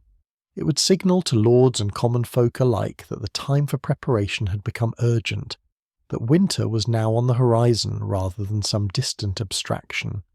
It would affect prices in markets, would influence decisions about planting and harvesting, would change the calculations that merchants and traders made about the movement of goods. The maesters took their responsibility seriously, carefully reviewing their astronomical observations, their temperature measurements, their records of plant and animal behaviour, all the data they had accumulated over the years. The conclave met for 3 days, the archmaesters debating the evidence, comparing the current observations to historical patterns, trying to determine with as much certainty as possible whether autumn had truly arrived. There were those among them who argued for caution, who suggested waiting another moon or two to be absolutely certain, who worried about the consequences of declaring autumn prematurely only to have summer conditions return. But the majority, after careful consideration of all the evidence, concluded that the threshold had been crossed. That summer had given way to autumn regardless of whether the next few weeks might bring warm days or cool ones. And so, on the 7th day of the 8th moon of the 10th year of the long summer, the white ravens were released from the citadel. They flew forth from Old Town in all directions, great white birds against the blue sky, carrying on their legs the small scrolls that bore the formal announcement, "Autumn has come," the summer that had lasted 10 years. That had been the longest in living memory and one of the longest in recorded history had finally ended. The seasons had turned. Winter was coming. The white ravens reached different parts of the realm at different times over the following days and weeks, depending on the distance they had to travel. King's Landing received its raven within 2 days, the bird arriving at the Red Keep and being brought immediately to the small council. King Robert, who was out hunting when the raven arrived, was informed upon his return. His reaction, according to those who were present, was a mixture of annoyance at having his pleasures interrupted and dismissal of the significance. Autumn or summer, what difference did it make to a king? There would still be feasts and hunts and tournaments. Let the maesters worry about seasons and the small folk worry about harvests. But Jon Arryn, the Hand of the King, understood the significance. He immediately called the small council to session, summoned the city's grain merchants and stewards, began the process of ensuring that King's Landing, with its enormous population, would have adequate supplies for the autumn and the winter that would follow. Littlefinger, as Master of Coin, was tasked with managing the financial aspects of the transition, ensuring that the Crown had resources to purchase and store the necessary provisions. The City Watch was put on alert for the unrest that might occur as prices began to rise and as the easy prosperity of the long summer gave way to harder times. In Winterfell the White Raven arrived and was brought to Lord Eddard Stark, who received the announcement with a kind of grim satisfaction. He had been preparing for this moment throughout the long summer, had never wavered in his insistence that winter was coming regardless of how long summer lasted. The granaries at Winterfell were full, the supplies were adequate, the preparations had been maintained year after year. Now the rest of the realm would scramble to do what the North had been doing all along. Ned immediately sent forth his own ravens to the northern lords, reminding them of their duties, instructing them to ensure their preparations were complete, emphasizing that autumn was upon them and winter would follow. The Stark children, gathered in the Great Hall when the White Raven arrived, reacted with various degrees of understanding and concern. Robb, the eldest at 15 years, understood the significance intellectually even if he had no personal memory of winter to make it feel real. Sansa, concerned primarily with the social implications, worried that autumn meant fewer tournaments and celebrations. Arya wanted to know if autumn meant she could practice with her sword in the snow. Bran asked questions about what winter would be like, how deep the snow would get, whether he could still climb when everything was covered in ice. And Jon Snow, standing slightly apart from his true-born siblings as he always did, absorbed the news quietly, storing away this moment as another step in his education about the world and its workings. Throughout Westeros, the arrival of the White Ravens triggered a cascade of responses that varied based on region and social class and individual circumstance. In the Reach, where the harvest season was already underway, the announcement intensified the urgency of gathering the crops. The fields that had produced so abundantly for 10 years now needed to yield one final harvest, and that harvest needed to be gathered and stored with maximum efficiency. The Tyrells organised the effort with the skill that had made them wealthy and powerful, mobilising thousands of workers, coordinating the movement of grain from fields to granaries, ensuring that the bounty of the long summer's final year would sustain the realm through the harder times ahead. In Dawn, where the seasons were less extreme than in other parts of Westeros, where winter meant cool days rather than snow and ice, the reaction to the White Ravens was more measured. Princess Doran Martell, who ruled Dawn from the Water Gardens, received the announcement and nodded thoughtfully, then continued with his plans much as before. Dawn had weathered countless seasons, had survived through preparations that were less frantic than in the north but no less effective. The olive groves and orange orchards would continue producing through autumn and even into winter. The granaries would be filled as a matter of course, not panic. In the Iron Islands, where the Ironborn made their living from the sea as much as the land, the changing seasons meant different challenges. Lord Balon Greyjoy, who nursed his resentments and his dreams of independence in his castle at Pike, noted the arrival of autumn with the understanding that winter seas were rougher, that reaving became more dangerous when storms were more frequent. But the Ironborn were hardy, were accustomed to hardship, had survived countless winters on their barren rocks. They would survive the coming one as well. For the common people throughout the realm, the announcement that autumn had arrived carried profound psychological weight. The long summer had lasted their entire adult lives for some, had been the only reality many young people had ever known.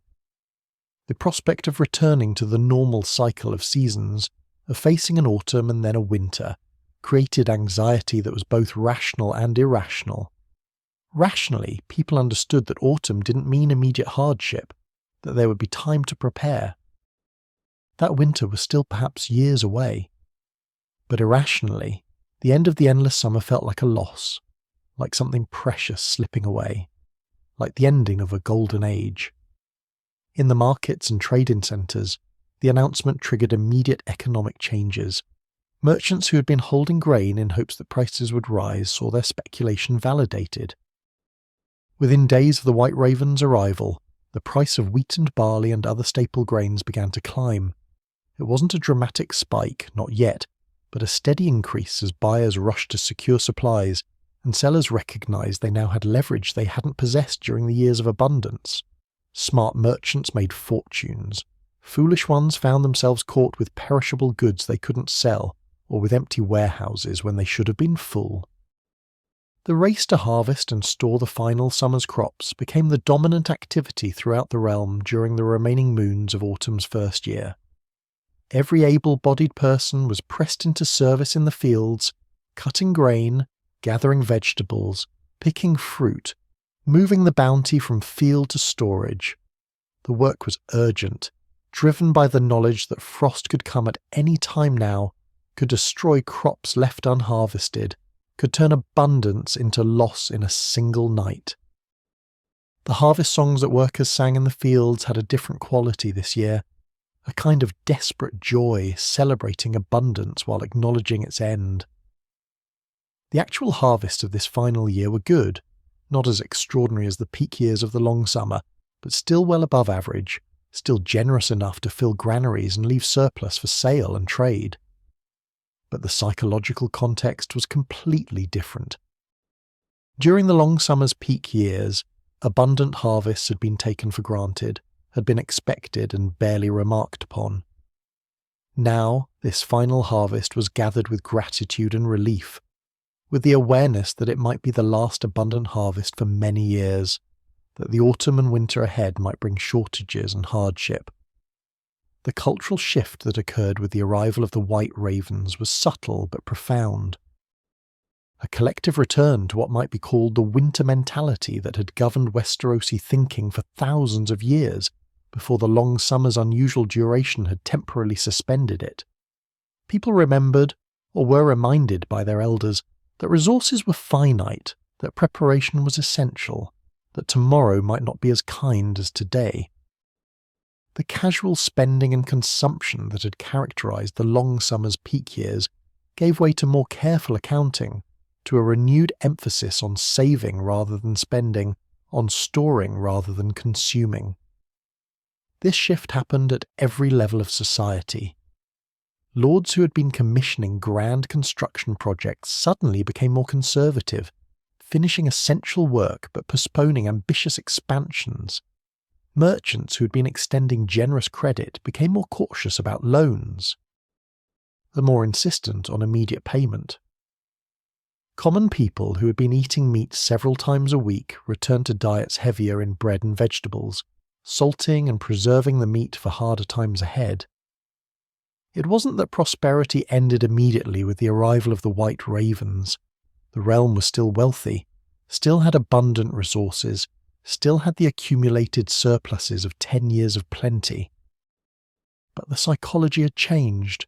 The sense of unlimited possibility had given way to awareness of limits and needs. In the great halls and small cottages, around hearth fires throughout the Seven Kingdoms, people gathered during those first weeks of autumn to discuss and remember and reflect on the decade they had just lived through. The old people, those who had experienced several cycles of seasons, who had known previous long summers and harsh winters, shared their memories and their wisdom. They spoke of the summer that had lasted 6 years during the reign of King Jaehaerys, of the winter that had followed it, which had been severe and had lasted nearly as long. They warned that the pattern often held, long summers meant long winters, that the realm should prepare not just for an autumn that would give way to winter, but for a winter that might match the summer in duration. The young people listened to these stories with various degrees of attention and belief. Some took the warnings seriously, began their own preparations, started thinking about what a long winter might mean for their futures. Others dismissed the concerns, believed that surely the Mesters and the Lords would ensure everything was managed properly, that winter would be uncomfortable perhaps, but not catastrophic. This generational divide, this difference in perspective between those who remembered winter and those who had known only summer, would persist through the autumn and into the winter that followed, would create tensions and misunderstandings, would in some cases prove tragic when the unprepared faced hardship they had been warned about but hadn't truly believed would come.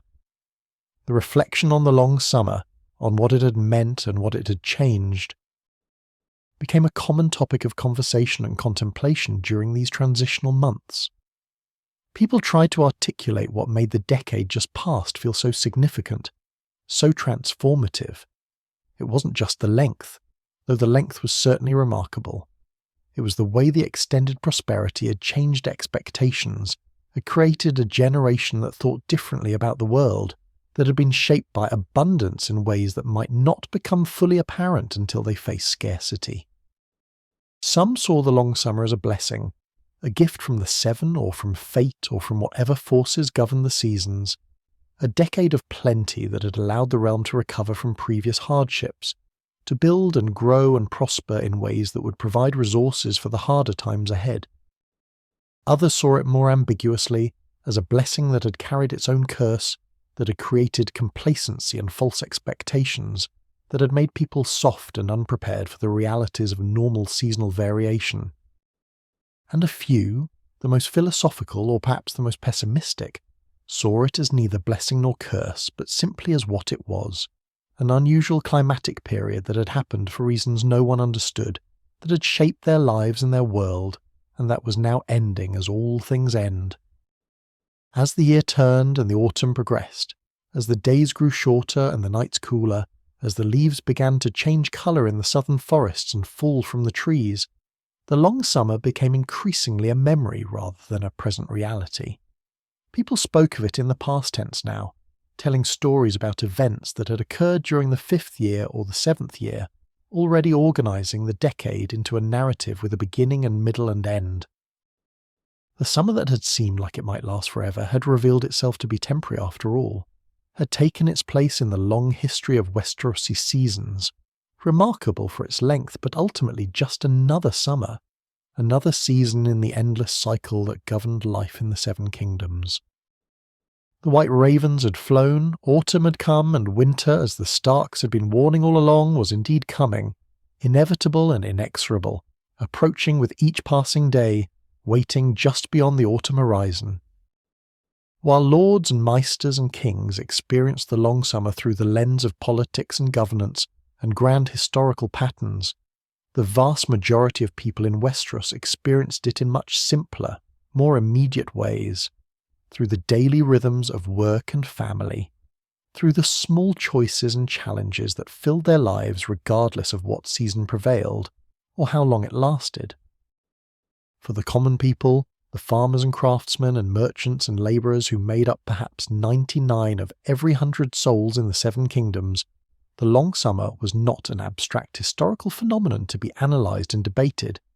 It was the texture of their days, the conditions under which they raised their children and earned their bread, and tried to build lives of meaning and modest comfort. Consider a farmer in the Riverlands, a man of perhaps 30 years when the long summer began, married with 2 young children and a third on the way. His life revolved around the seasons and the land, around planting and tending and harvesting, around the endless cycle of agricultural work that had sustained his family for generations. When the long summer arrived, when that first year of abundant harvest filled his modest granary beyond what he had expected, he felt gratitude mixed with cautious optimism. Perhaps this would be a good year, perhaps even a good few years, that would allow him to make improvements to his cottage, to set aside some surplus that could improve his family's security. By the 3rd year of summer, when the harvest continued to be generous, and the prices for grain remained stable enough that he could sell his surplus at reasonable profit, his optimism had grown. He made those improvements to his cottage, adding a room so his growing children would have more space. He purchased a second milk cow, expanding his small herd in ways that would have seemed risky during harder times. He felt, for perhaps the first time in his adult life, a sense of security, a feeling that he was not merely surviving from season to season, but actually building something, actually improving his circumstances. By the 6th or 7th year, something had shifted in his thinking. Though he might not have been able to articulate exactly what had changed, the abundance had become normal, had become the baseline against which he measured his expectations. When his wife bore their 5th child during the long summer's peak years, he didn't feel the anxiety that might have accompanied another mouth to feed during harder times. There was plenty, would continue to be plenty, or so it seemed.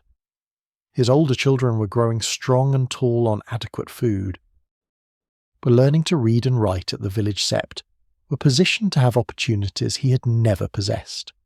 But as the summer stretched into its 9th and 10th years, as the signs of turning became apparent and the white ravens announced autumn's arrival, he experienced a kind of awakening, a sudden awareness of how much his thinking had changed. He looked at his expanded cottage, his larger family, his herd that now included 4 cows and numerous chickens, and he felt a flutter of anxiety. Could he maintain all this through a normal winter? Had he grown his obligations beyond his capacity to sustain them when times became harder? The abundance had made expansion seem natural and safe, but now, contemplating the autumn and winter ahead, he wondered whether he had been wise or foolish in his choices. Or consider a merchant in King's Landing, a woman who dealt in cloth and finished fabrics, who had a small shop in one of the city's better commercial districts. She had inherited the business from her father, had been managing it for perhaps 5 years when the long summer began. Her trade had always been reasonably profitable, had provided a modest but comfortable living. The long summer transformed her circumstances entirely. As prosperity spread through the city, as the population swelled and wealth accumulated, the demand for her goods increased dramatically. People who had previously owned 2 or 3 sets of clothing now wanted more, wanted finer fabrics, wanted fashions that imitated the styles worn by lords and ladies. She expanded her inventory, brought in more expensive materials, hired additional staff to help manage the growing business. The shop that her father had run with just himself and 1 apprentice now employed 6 people. By the 5th year of summer, she was wealthy by the standards of common folk, was accumulating savings that would have seemed fantastical just a few years earlier. She moved her family to a larger house in a better neighbourhood, sent her children to be educated by a maester rather than by the local septon, began to contemplate possibilities that had seemed completely out of reach before the long summer. Perhaps her son could train for a profession, could become a master himself or even study at the citadel. Perhaps her daughter could marry above their station, could catch the eye of a younger son from a minor noble house. But the prosperity also brought complications and stresses she hadn't anticipated. Managing 6 employees was far more complex than managing 1 apprentice. The competition for trade had intensified, as other merchants saw the same opportunities and rushed to capture market share. The gap between her circumstances and those of the poor in the city became wider and more visible, creating resentments and occasional hostility. And always, lurking beneath the success, was the awareness that this prosperity was built on conditions that wouldn't last, that when autumn came and winter followed, demand would contract, wealth would evaporate, and she might find herself back where she started or worse. The children who grew up during the long summer, who spent their formative years in warmth and abundance, experienced the decade in ways that would shape them for the rest of their lives, would create perspectives and expectations that differed fundamentally from their parents' generation.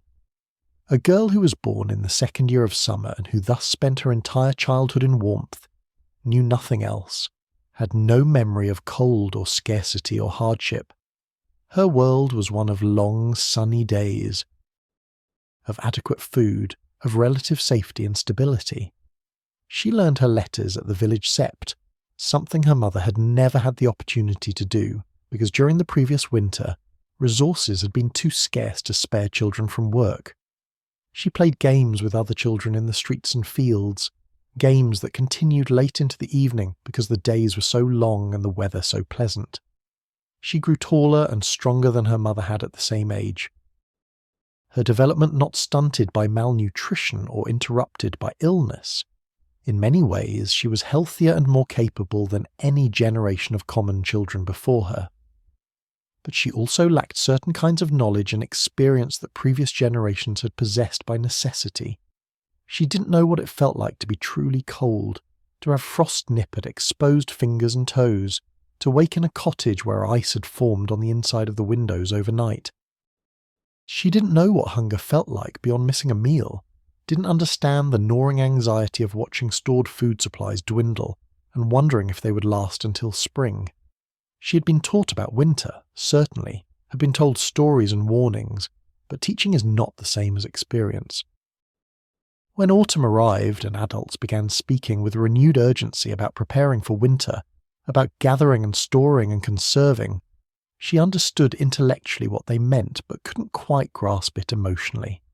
Winter was something from stories, something that happened to other people in other times, not something that felt real or immediate. This gap between intellectual knowledge and visceral understanding would be one of the long summer's most significant legacies. Would create a generation that had to learn hard lessons about scarcity and hardship without the gradual preparation that regular seasonal variation had provided for previous generations. The experience of living through the long summer varied dramatically depending on where you lived and what your circumstances were. For those in cities, particularly King's Landing, the long summer meant unprecedented opportunity but also unprecedented crowding and competition and stress. The city had swollen beyond its capacity to comfortably house everyone who had flooded in seeking fortune. The poor neighbourhoods were desperately overcrowded, with families of 6 or 8 living in single rooms, with sanitation systems overwhelmed, with disease and crime and desperation existing just streets away from the wealthy districts where merchants and minor nobles lived in increasing luxury. A labourer in King's Landing, someone who worked loading and unloading ships at the docks or moving goods through the city's warehouses, might have found steady employment throughout the long summer, might have earned wages that were higher than they would have been during harder times when fewer ships arrived and less cargo needed moving. But he also faced higher costs for food and housing, faced the daily stress of navigating a city that was too large and too chaotic, faced the reality that for all the realm's prosperity, his own life remained difficult and precarious. In the countryside, particularly in regions distant from cities and major trade routes, the long summer's impact was more muted but still significant. A shepherdess in the hills of the Westerlands, tending her flock far from any town of size, experienced the long summer primarily through the continuous good weather and the way her sheep thrived year after year.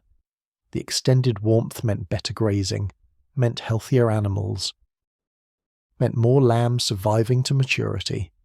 Her life was easier in countless small ways, but it was still a life of hard work and simple pleasures and limited horizons. She might hear from travellers or from her lord's servants that the summer had lasted longer than usual, that the masters were remarking on it, that the cities were growing and prosperous, but these distant events had little direct impact on her daily existence. She still rose before dawn to tend her flock, still spent long days in the hills watching for predators and searching for good grazing, still returned each evening to her small cottage where she lived alone or with family. The grand historical patterns that absorbed the attention of lords and maesters were, for her, abstract and irrelevant. What mattered was the immediate and the practical, the health of her sheep, the adequacy of her supplies, the small pleasures of a warm day and a job well done. The generational divide that the long summer created was perhaps most poignant in the relationships between grandparents and grandchildren, between those who had lived through many cycles of seasons and who carried memories of truly harsh winters, and those who knew only the extended warmth. An old woman in a northern village, perhaps 70 years old by the long summer's end, tried to teach her grandchildren about winter preparation, about the skills needed to survive when the cold came and stayed for years. She taught them how to cure meat properly, how to make clothing that would actually protect against bitter cold, how to read the signs that indicated supplies were running low and needed to be rationed. But her grandchildren, aged 8 and 10 and 12, listened with divided attention, absorbing some lessons while dismissing others as exaggerations from an old person who didn't understand that times had changed. They loved their grandmother, respected her in the abstract, but found it hard to take seriously her warnings about winters where people starved and froze in their own homes, about colds so severe that merely going outside could be fatal. Such things seemed impossible, seemed like stories meant to frighten rather than genuine warnings based on lived experience. This gap in understanding created sadness and frustration on both sides. The old woman felt that essential knowledge was being lost, that her grandchildren would face hardship. They could have been better prepared for if only they would truly listen and believe. The grandchildren felt that their grandmother couldn't understand that they were living in different times, that the old warnings didn't apply anymore, that they were being burdened with anxiety about threats that might not even materialize. The psychological impact of living through 10 years of uninterrupted warmth and prosperity was subtle but profound, changing how people thought about the future, about planning, about the relationship between present choices and future consequences. During times of regular seasonal variation, people lived with a kind of enforced humility about their circumstances, an understanding that conditions could change dramatically, and that prudence required preparing for that change. But the long summer's extended duration eroded that humility for many people, created a sense that prosperity was the natural state of things, that abundance was reliable and would continue. This shift in psychology affected decisions at every level. People married younger during the long summer, started families earlier and had more children, because the economic conditions made family expansion seem safe and sustainable. Craftsmen took on apprentices more freely, expanding their operations in ways they would have been cautious about during times when the future was more uncertain. Merchants extended credit more readily, both because they had resources to lend and because they assumed borrowers would be able to repay when the future brought continued prosperity. All of these decisions made perfect sense given the conditions that had prevailed for years. But they were predicated on the assumption that those conditions would continue. And when autumn arrived, when the psychology shifted back toward caution and preparation, many people found themselves overextended, committed to obligations they had taken on during good times, but would struggle to maintain through harder ones. The memories that common people formed during the long summer, the experiences they carried forward into the autumn and winter that followed, were deeply personal and varied widely from individual to individual.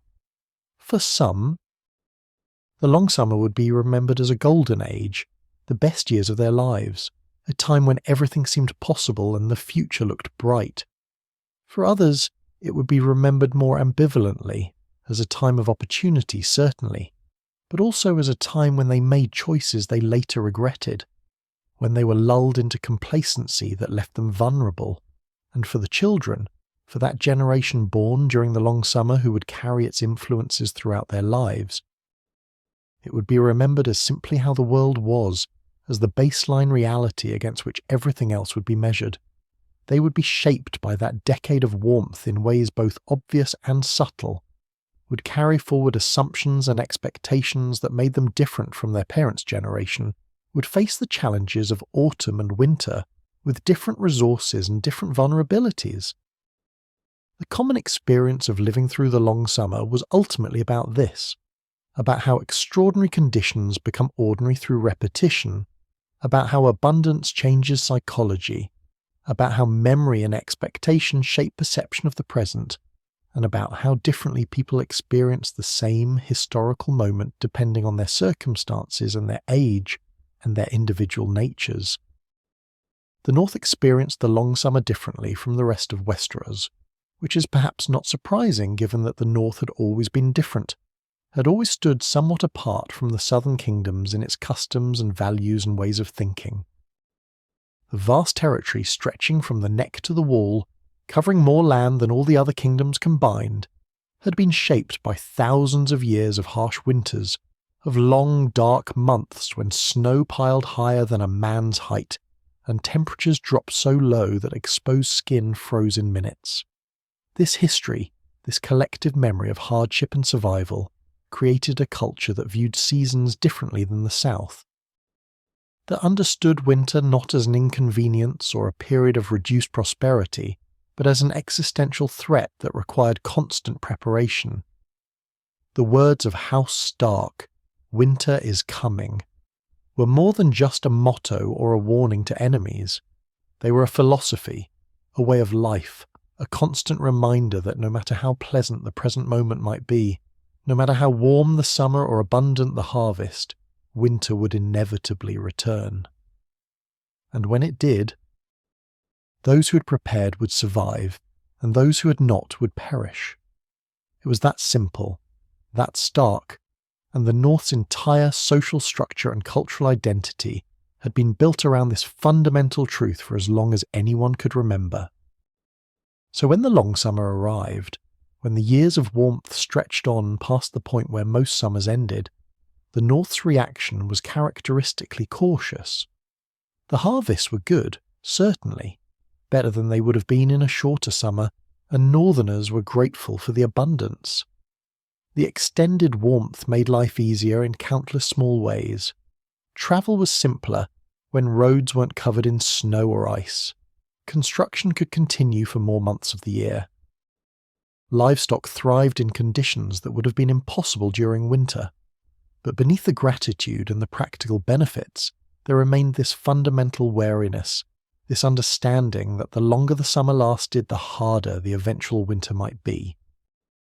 Lord Eddard Stark, who had become Lord of Winterfell and Warden of the North after his father and brother had died during Robert's rebellion, embodied this northern philosophy completely. Ned Stark was a man of duty and honour, someone who took his responsibilities with absolute seriousness, who understood that the safety and survival of his people depended on proper preparation and constant vigilance.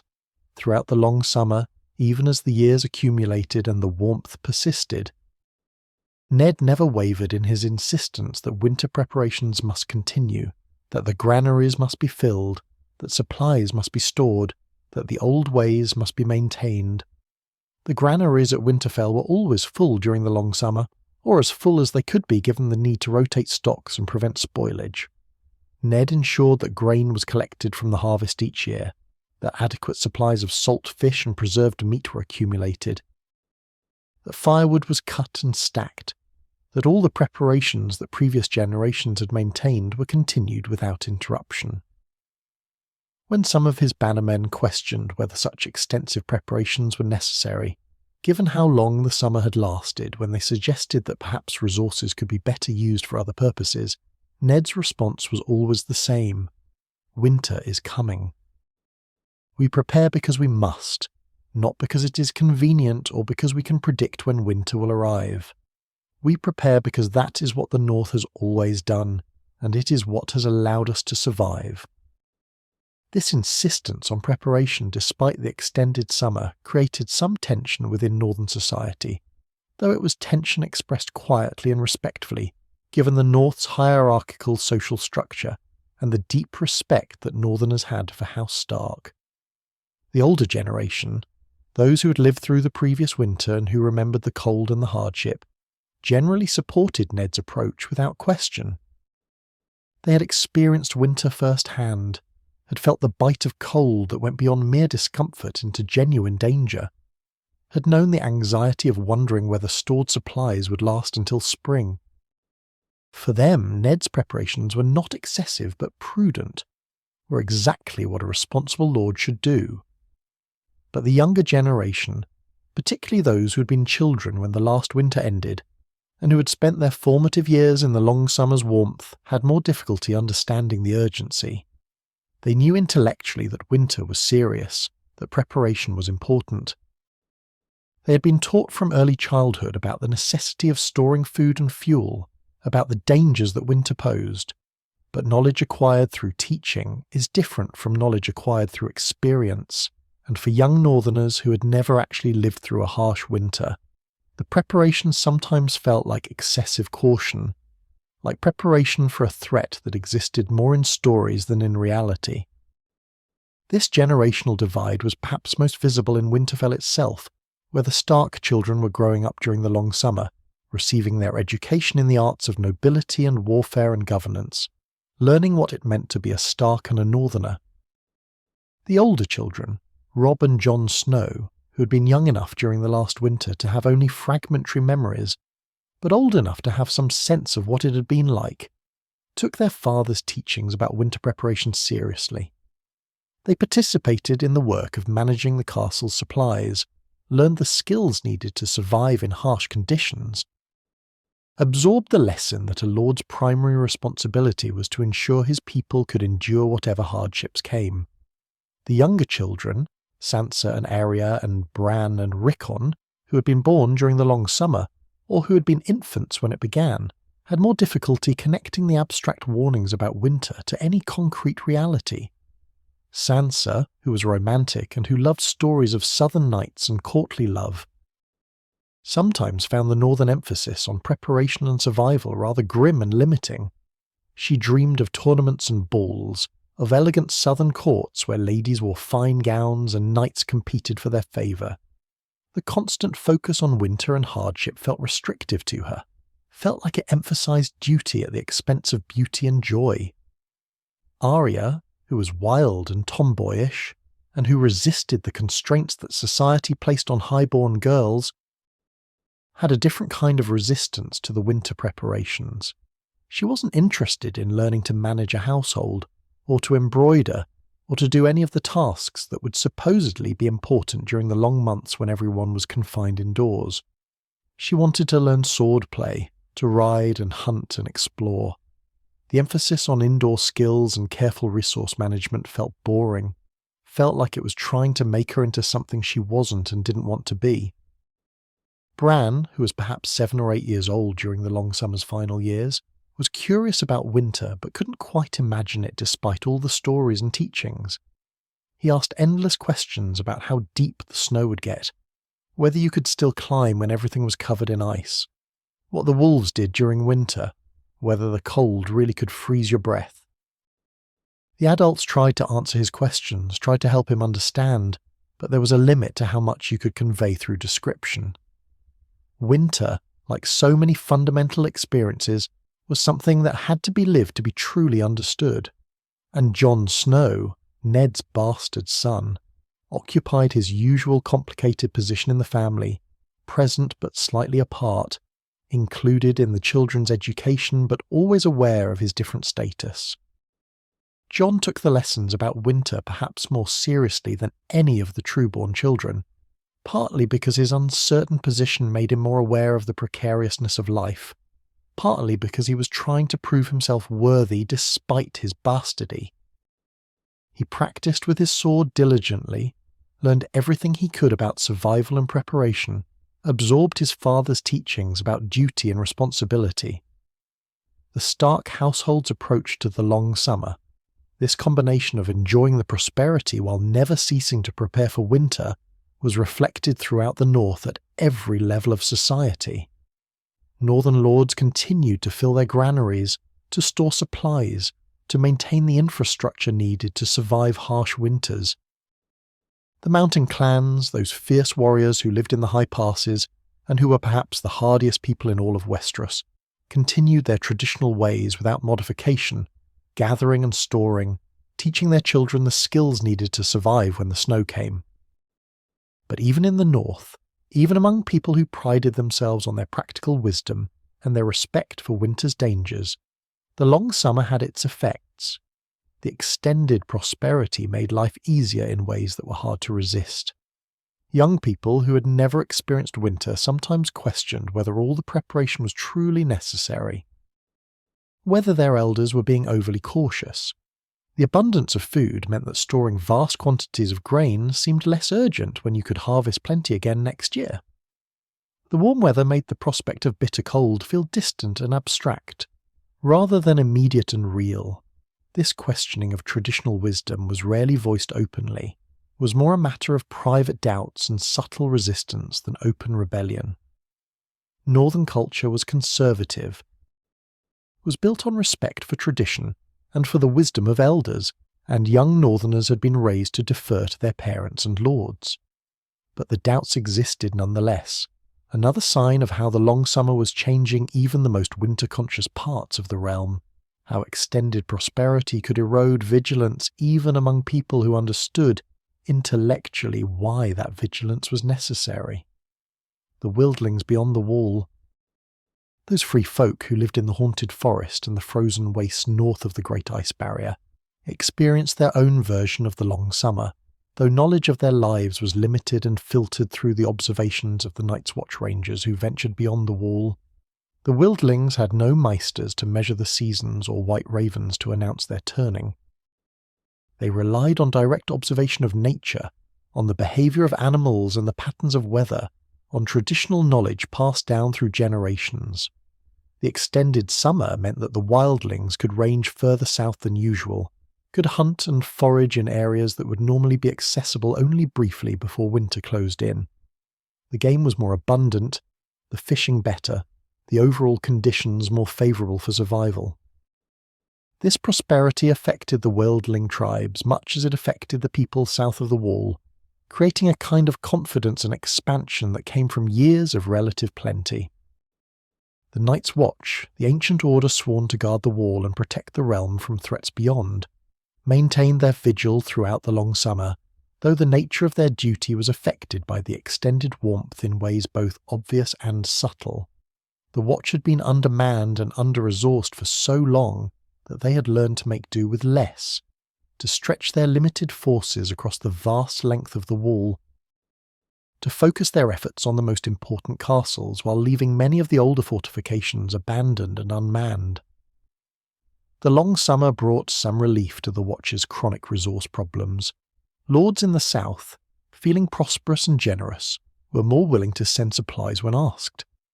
The steady stream of criminals sentenced to take the black continued, providing manpower, even if the quality of that manpower was often questionable. The extended warm weather made ranging beyond the wall easier and safer, allowed the Watch to gather more information about wildling movements and activities, to maintain better awareness of potential threats.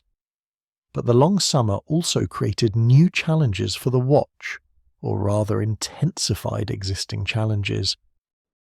The easy conditions made it harder to maintain discipline and purpose among the Black Brothers, harder to convince men that their duty was essential when the threats they were supposed to guard against seemed more theoretical than real. The wildlings were quiet, were not raiding or pressing against the wall. The others, those legendary creatures of ice and death that supposedly dwelt in the far north, were dismissed by most men of the Watch as myths, as stories from the Age of Heroes that had no relevance to the present day. The older rangers, those who had served for decades and who took the Watch's mission seriously, tried to maintain standards and vigilance. They continued to lead ranging parties beyond the wall, continued to watch for signs of trouble, continued to insist that the Watch existed for important reasons, even if those reasons were not immediately apparent. But the younger brothers, particularly those who had joined during the long summer, tended to view the Watch more cynically. As a punishment or exile rather than a sacred duty, as a place to serve out a sentence rather than as a meaningful calling. Lord Commander Jorah Mormont, who led the Night's Watch during the long summer's later years, understood these challenges and worked to address them as best he could with limited resources, and the reality that most of his men were criminals or unwanted sons rather than volunteers motivated by duty. He maintained the Watch's routines, insisted on proper training and discipline, sent rangers beyond the wall regularly to gather intelligence, but he was fighting against forces larger than himself, against the slow erosion of purpose that came from years of quiet, against the difficulty of maintaining an institution designed to guard against threats that most people no longer believed existed. The contrast between northern and southern attitudes toward the long summer, between the cautious preparation of the north and the more relaxed enjoyment in the south, created some friction in the interactions between the regions. Northern lords visiting the southern courts during the long summer sometimes found themselves mocked or dismissed for their insistence on preparation, for their serious demeanour and their constant references to winter's eventual arrival. Southern lords thought the northerners were overly grim, were spoiling the good times with their dire warnings, were unable to simply enjoy prosperity when it came. These northern warnings were usually delivered respectfully, were phrased as suggestions rather than commands, because northerners understood they couldn't force the south to adopt northern attitudes. But there was an underlying frustration, a sense that the south was being foolish and short-sighted, that they would regret their complacency when winter came. And there was perhaps a certain quiet satisfaction among some northerners, a feeling that when winter did come, when the south struggled with conditions that the north had been preparing for all along, there would be a reckoning, a demonstration of which approach had been wiser.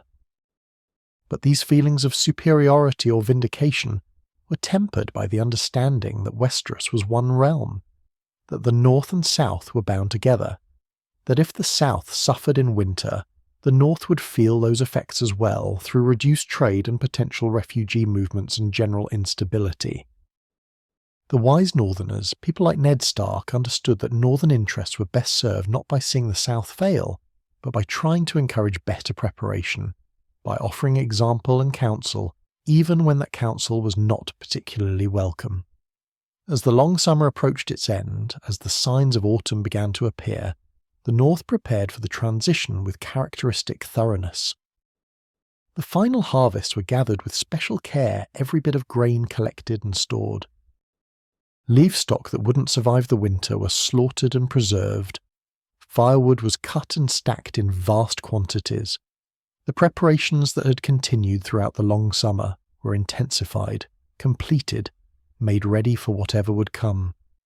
And through it all, in the great hall at Winterfell and in keeps and cottages throughout the north, the lesson was taught and retaught to each generation. Winter is coming. It always comes. We cannot prevent it or predict exactly when it will arrive or how long it will last. But we can prepare. We can store food and fuel. We can maintain our skills and our knowledge. We can remember that summer is temporary and winter is inevitable. And in that preparation, in that constant awareness and readiness lies survival. That was the Northern way. The philosophy that had sustained the North through countless winters, and it would sustain them through the winter that was coming, the winter that would follow the longest summer in living memory.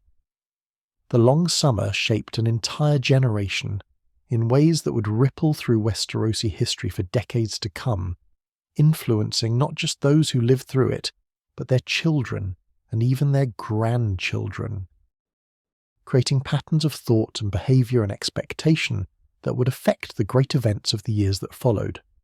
To understand the realm as it existed at the time of the main story, when King Robert sat the Iron Throne, and the great houses manoeuvred for power and advantage, you must understand how the long summer had shaped the world those people inhabited, how 10 years of warmth and prosperity had created both opportunities and vulnerabilities that would only become fully apparent when tested by crisis. The most obvious legacy of the long summer was demographic. 10 years of prosperity, of adequate food and relative peace, of conditions favourable to survival and family formation, meant that the population of Westeros had grown substantially. Children born during the long summer survived to adulthood at higher rates than previous generations. Their growth not stunted by malnutrition, their health not compromised by the diseases that flourished during harder times. Families were larger because parents felt secure enough to have more children, because the economic conditions made additional mouths to feed seem manageable rather than burdensome. This demographic bulge, this unusually large generation born during the long summer years, would move through Westerosi society like a wave, creating effects that would be felt for decades. In the immediate aftermath of the long summer, these children and young adults represented mouths to feed during the autumn and winter that followed, represented vulnerability and obligation. But as they matured, as they reached adulthood and began their own families and careers, they would represent energy and capability, a larger workforce and a larger pool of talent and potential than previous generations had possessed. But this demographic dividend was not evenly distributed, was not purely beneficial. The children born during the long summer had grown up in conditions so different from normal that they were, in some ways, less prepared for the realities of Westerosi life than their parents had been. They knew abundance but not scarcity, prosperity but not hardship, summer but not winter in any meaningful sense. This created a kind of structural vulnerability, a generation that was in some ways more capable and in other ways less resilient than those who had come before. The economic legacy of the long summer was equally complex and equally mixed. On one hand, the realm had accumulated wealth and infrastructure during those prosperous years that would provide benefits for decades. The granaries built or expanded during the long summer, the roads improved, the buildings constructed, the trade networks established, all represented real improvements to the realm's productive capacity and quality of life. Even after the long summer ended, even through the autumn and winter that followed, these improvements remained, continued to provide value, continued to make life somewhat easier than it would have been without them. The prosperity had also enabled the creation and expansion of businesses and trades that persisted beyond the summer itself. Merchants who had accumulated capital during the good years could weather harder times, could continue to operate when those with less reserve were forced to close. Craftsmen who had established reputations and customer bases during the prosperous years continued to find work, though perhaps not as abundantly. The economic ecosystem that had flourished during the long summer didn't disappear entirely when conditions changed, though it certainly contracted and adjusted. But the economic legacy also included serious vulnerabilities and problems that would only become fully apparent later. The Crown's debts, accumulated through King Robert's extravagance during the prosperous years, had reached levels that would prove difficult or impossible to sustain once revenues declined. Littlefinger's financial wizardry had masked the true extent of the problem, had created an illusion of solvency through clever borrowing and restructuring. But the fundamental reality was that the Crown had mortgaged its future to fund its present, had accumulated obligations that would become crushing burdens when circumstances changed. The economic structures built during the long summer were, in many cases, predicated on continued prosperity, on assumptions about future growth and revenue that would prove optimistic once tested. Businesses had expanded beyond what was sustainable during normal times. Individuals had taken on debts they could service during good years, but would struggle with during harder ones. The entire economic system had become calibrated to abundance, had come to depend on conditions that were actually exceptional rather than normal. The political ramifications of the long summer were subtle but significant, shaping the balance of power between houses and regions in ways that would affect the conflicts and alliances of the years to come. House Tyrell, which controlled the Reach and its agricultural bounty, had perhaps benefited more than any other great house from the long summer's extended harvests. The Tyrrells had been wealthy before the long summer, but the decade of prosperity had increased their wealth and influence substantially. They had fed not just their own region, but much of the realm, had accumulated obligations and gratitude that translated into political leverage. The Crown's dependence on the Reach for food supplies had given the Tyrrells influence they wielded carefully but effectively. When King Robert needed grain to feed King's Landing's swollen population, when other regions faced shortages or challenges, it was often Tyrell grain that filled the gap, Tyrell ships that carried the supplies, Tyrell generosity that solved the problem. This pattern of the Crown, depending on the Reach, of the Tyrrells being essential to the realm's functioning, created relationships and expectations that would shape political calculations for years to come. The North, meanwhile, had gained a different kind of influence through its vindication. The Northern insistence on continued preparation, despite the long summer's extended prosperity, had seemed excessive and paranoid to many Southern lords during the good years.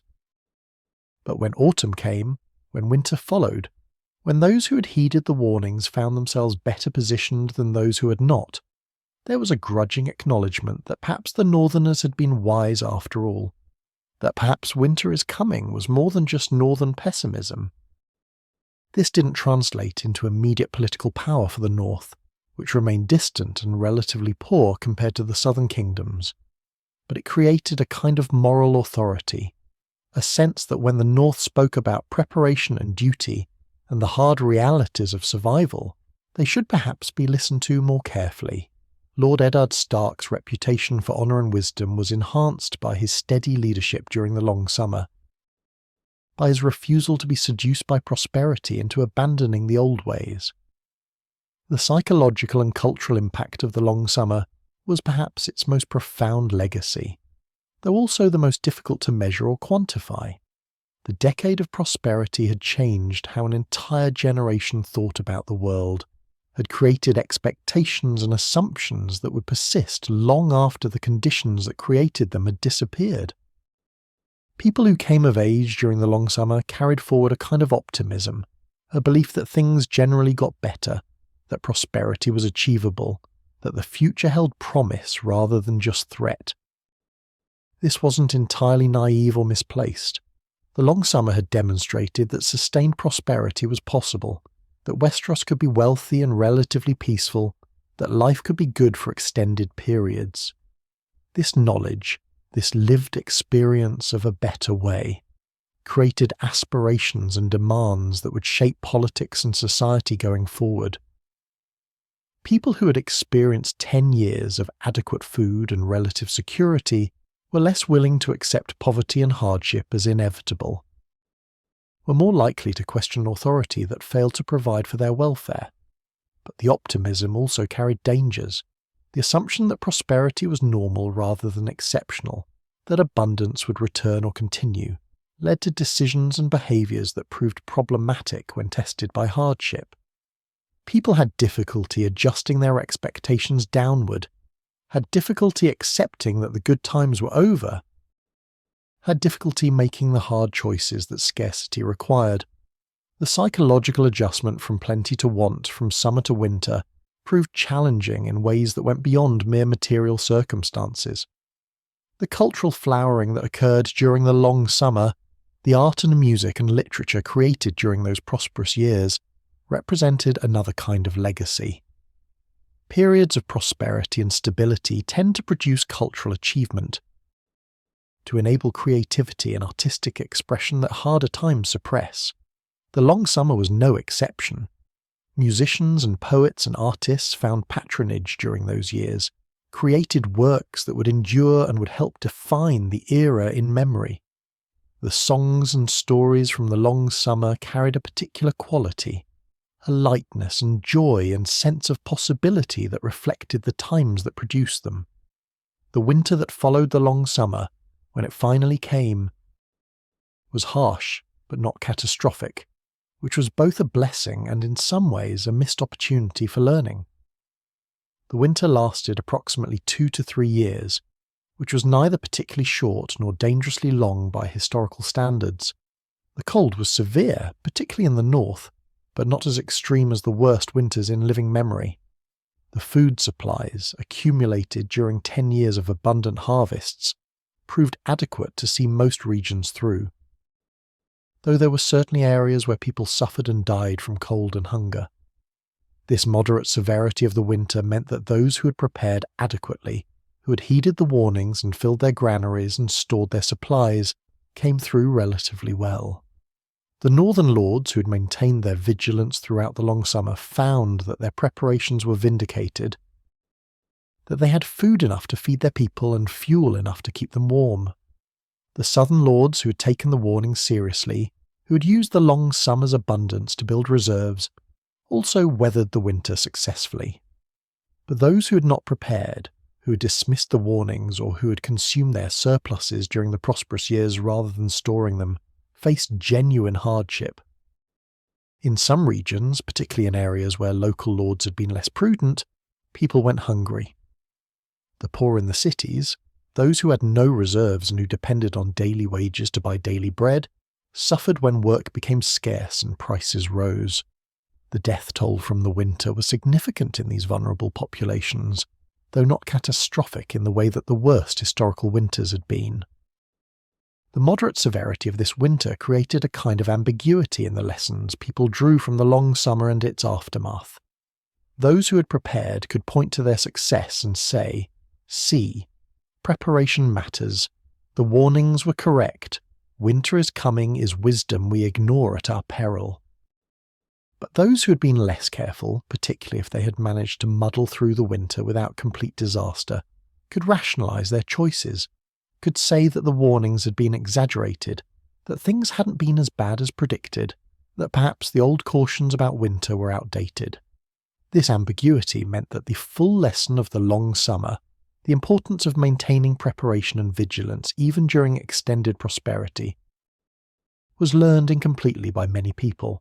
Some took the experience seriously, adjusted their behaviour going forward, committed to being better prepared for future hardships. But others, particularly among the younger generation who had found ways to survive the winter despite their lack of preparation, felt confirmed in their belief that the old ways were excessive, that they could manage with less caution and less sacrifice. The children born during the long summer, particularly those born in its later years who were still very young when winter came, were shaped by the experience in ways they might not fully understand themselves. They had known warmth and plenty in their earliest years, had formed their first memories and impressions during good times. The transition to winter, the sudden cold and scarcity, was traumatic in ways that were difficult to articulate. They learned that the world could change dramatically, that security could disappear, that the comfortable conditions they had taken for granted were not permanent.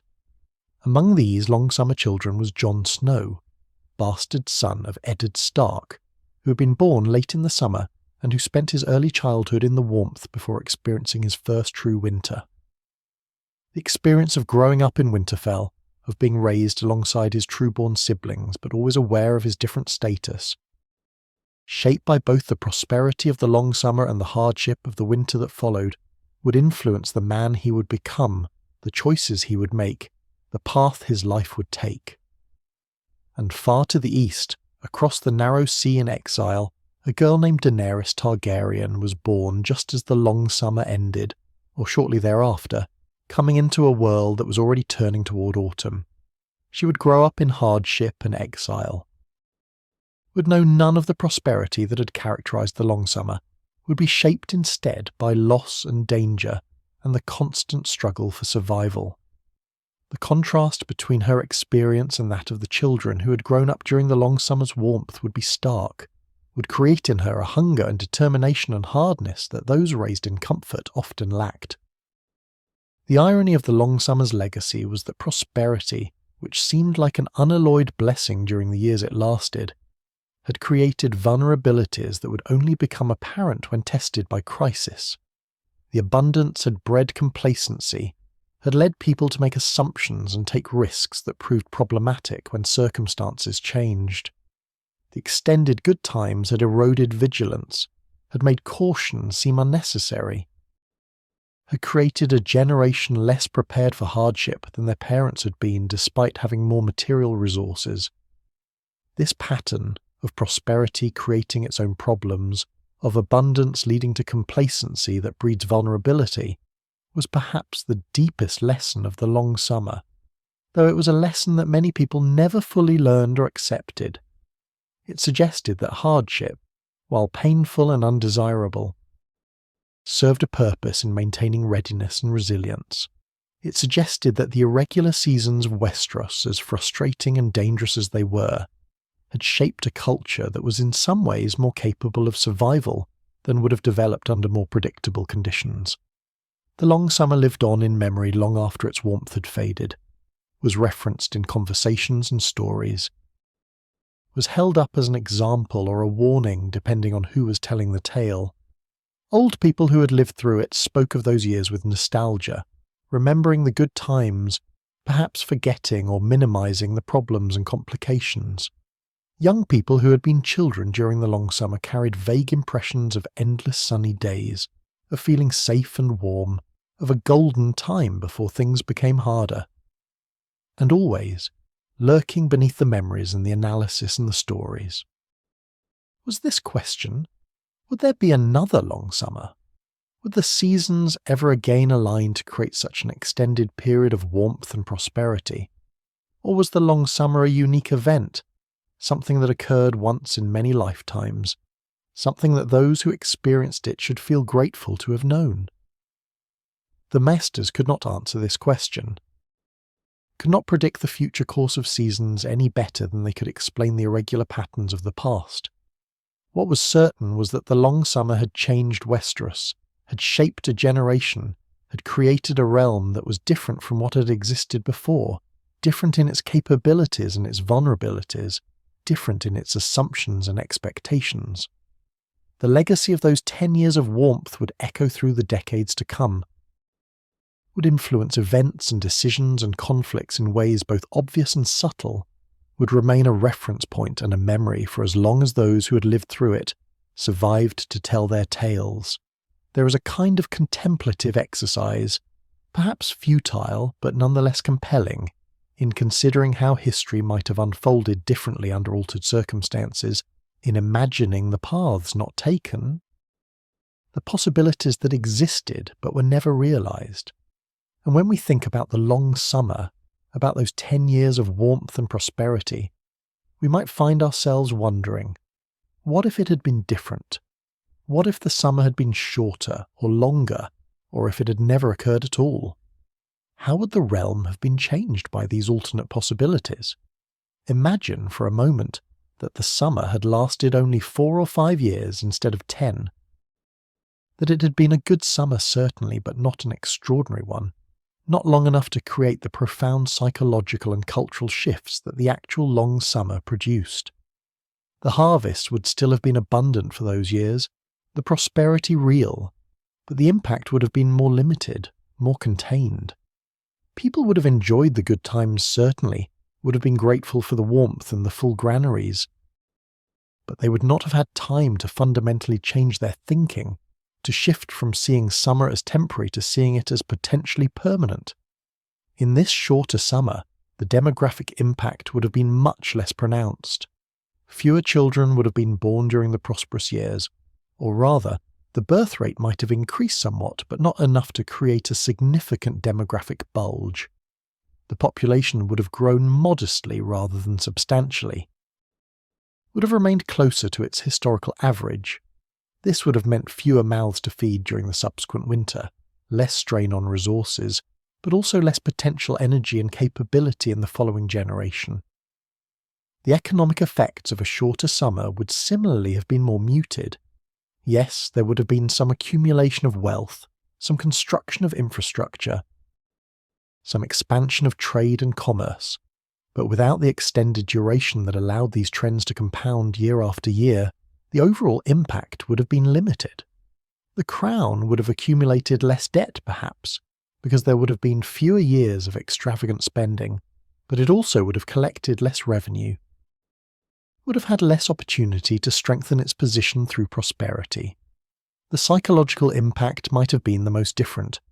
4 or 5 years of good weather and abundant harvests would have been welcomed, but not transformative. People would have enjoyed the prosperity while it lasted, but would have maintained their fundamental awareness that it was temporary. That autumn and winter would come. The vigilance that thousands of years of irregular seasons had bred into Westerosi culture would not have been eroded, would have remained intact. The younger generation would not have had time to develop fundamentally different expectations about the world, would have been raised with the same cautions and preparations that previous generations had received. This alternate scenario, this shorter summer that never became long enough to be truly exceptional, would have produced a Westeros that was perhaps more stable but less dynamic, more cautious but less ambitious, more prepared for hardship but less experienced in managing abundance. The realm would have continued along its historical patterns without the disruption and transformation that the actual long summer created. Whether this would have been better or worse is impossible to say. Depends entirely on what criteria you use to judge such things, what you value and what you fear. But consider the opposite possibility, equally speculative and perhaps more unsettling. What if the long summer had continued even longer than it did? What if, instead of ending after 10 years, the warmth had persisted for 12 years, 15 years, even 20 years? What if an entire generation had grown from infancy to adulthood knowing nothing but summer? If winter had become something that existed only in the memories of the very old and in stories that seemed increasingly mythical and irrelevant, the psychological transformation in such an extended summer would have been profound and potentially dangerous. By the 15th or 20th year of continuous warmth, the direct memory of winter would have been limited to those perhaps 40 years old or older. Those who had been adults during the last winter and who could remember clearly what it had been like. For everyone younger, winter would have been something they knew only from teaching, from stories, from the insistence of their elders that it would come again. But how do you truly prepare for something that has not occurred in your living memory, that seems to contradict everything you have experienced about how the world works? The cultural practices of winter preparation, the filling of granaries and the storing of supplies and the maintenance of skills needed for survival in harsh conditions, would have come under increasing pressure in such an extended summer. Each year that passed without winter's arrival would have made the preparation seem more excessive, more like superstition than wisdom. Why store grain for years when you can harvest abundant crops every single year? Why maintain infrastructure for dealing with snow and ice when those conditions never occur? The practical arguments against preparation would have become harder and harder to refute, with nothing but warnings about a winter that never came. In this alternate scenario of an even longer summer, the realm might have experienced a kind of collective amnesia about winter's realities, a forgetting of essential knowledge that had sustained Westeros for thousands of years.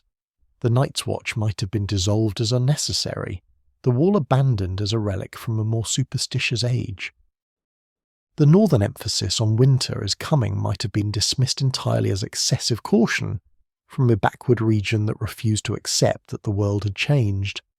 And then, when winter finally came after 15 or 20 years of warmth, the impact would have been catastrophic in ways that the actual winter following the 10-year summer was not. An entire generation would have reached adulthood completely unprepared, completely lacking in the skills and knowledge needed for survival. The granaries would have been empty or poorly maintained, the winter skills forgotten, the cultural practices that enabled survival eroded beyond recovery. The death toll would have been enormous, would have devastated the realm in ways that might have taken generations to recover from. This darker alternate history suggests that perhaps 10 years was in some sense the right length for the long summer, long enough to be transformative and memorable, but not so long that it completely erased the cultural memory of winter's dangers. Long enough to test the realm's preparedness, but not so long that preparation became impossible. It was an edge case, a boundary condition, precariously balanced between transformation and catastrophe. Or consider an even more fundamental counterfactual. What if Westeros had regular, predictable seasons like most worlds do?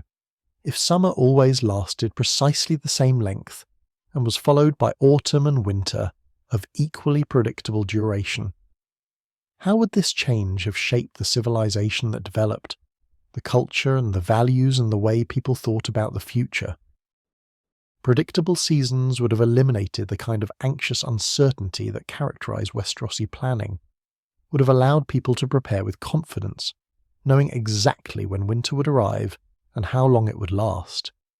Agriculture would have been more efficient, planning more accurate, anxiety reduced. The maesters would not have needed to study seasonal patterns trying to find predictions in chaos, would have been able to focus their considerable intellectual talents on other pursuits. But predictability might also have produced complacency of a different kind. When you know with certainty that winter will last exactly 3 months, you prepare for 3 months and no more. You develop systems and practices calibrated precisely to that known duration. And if something changes, if some unusual event disrupts the pattern, you are vulnerable in ways you might not be if you'd been forced to maintain flexible preparedness in the face of uncertainty.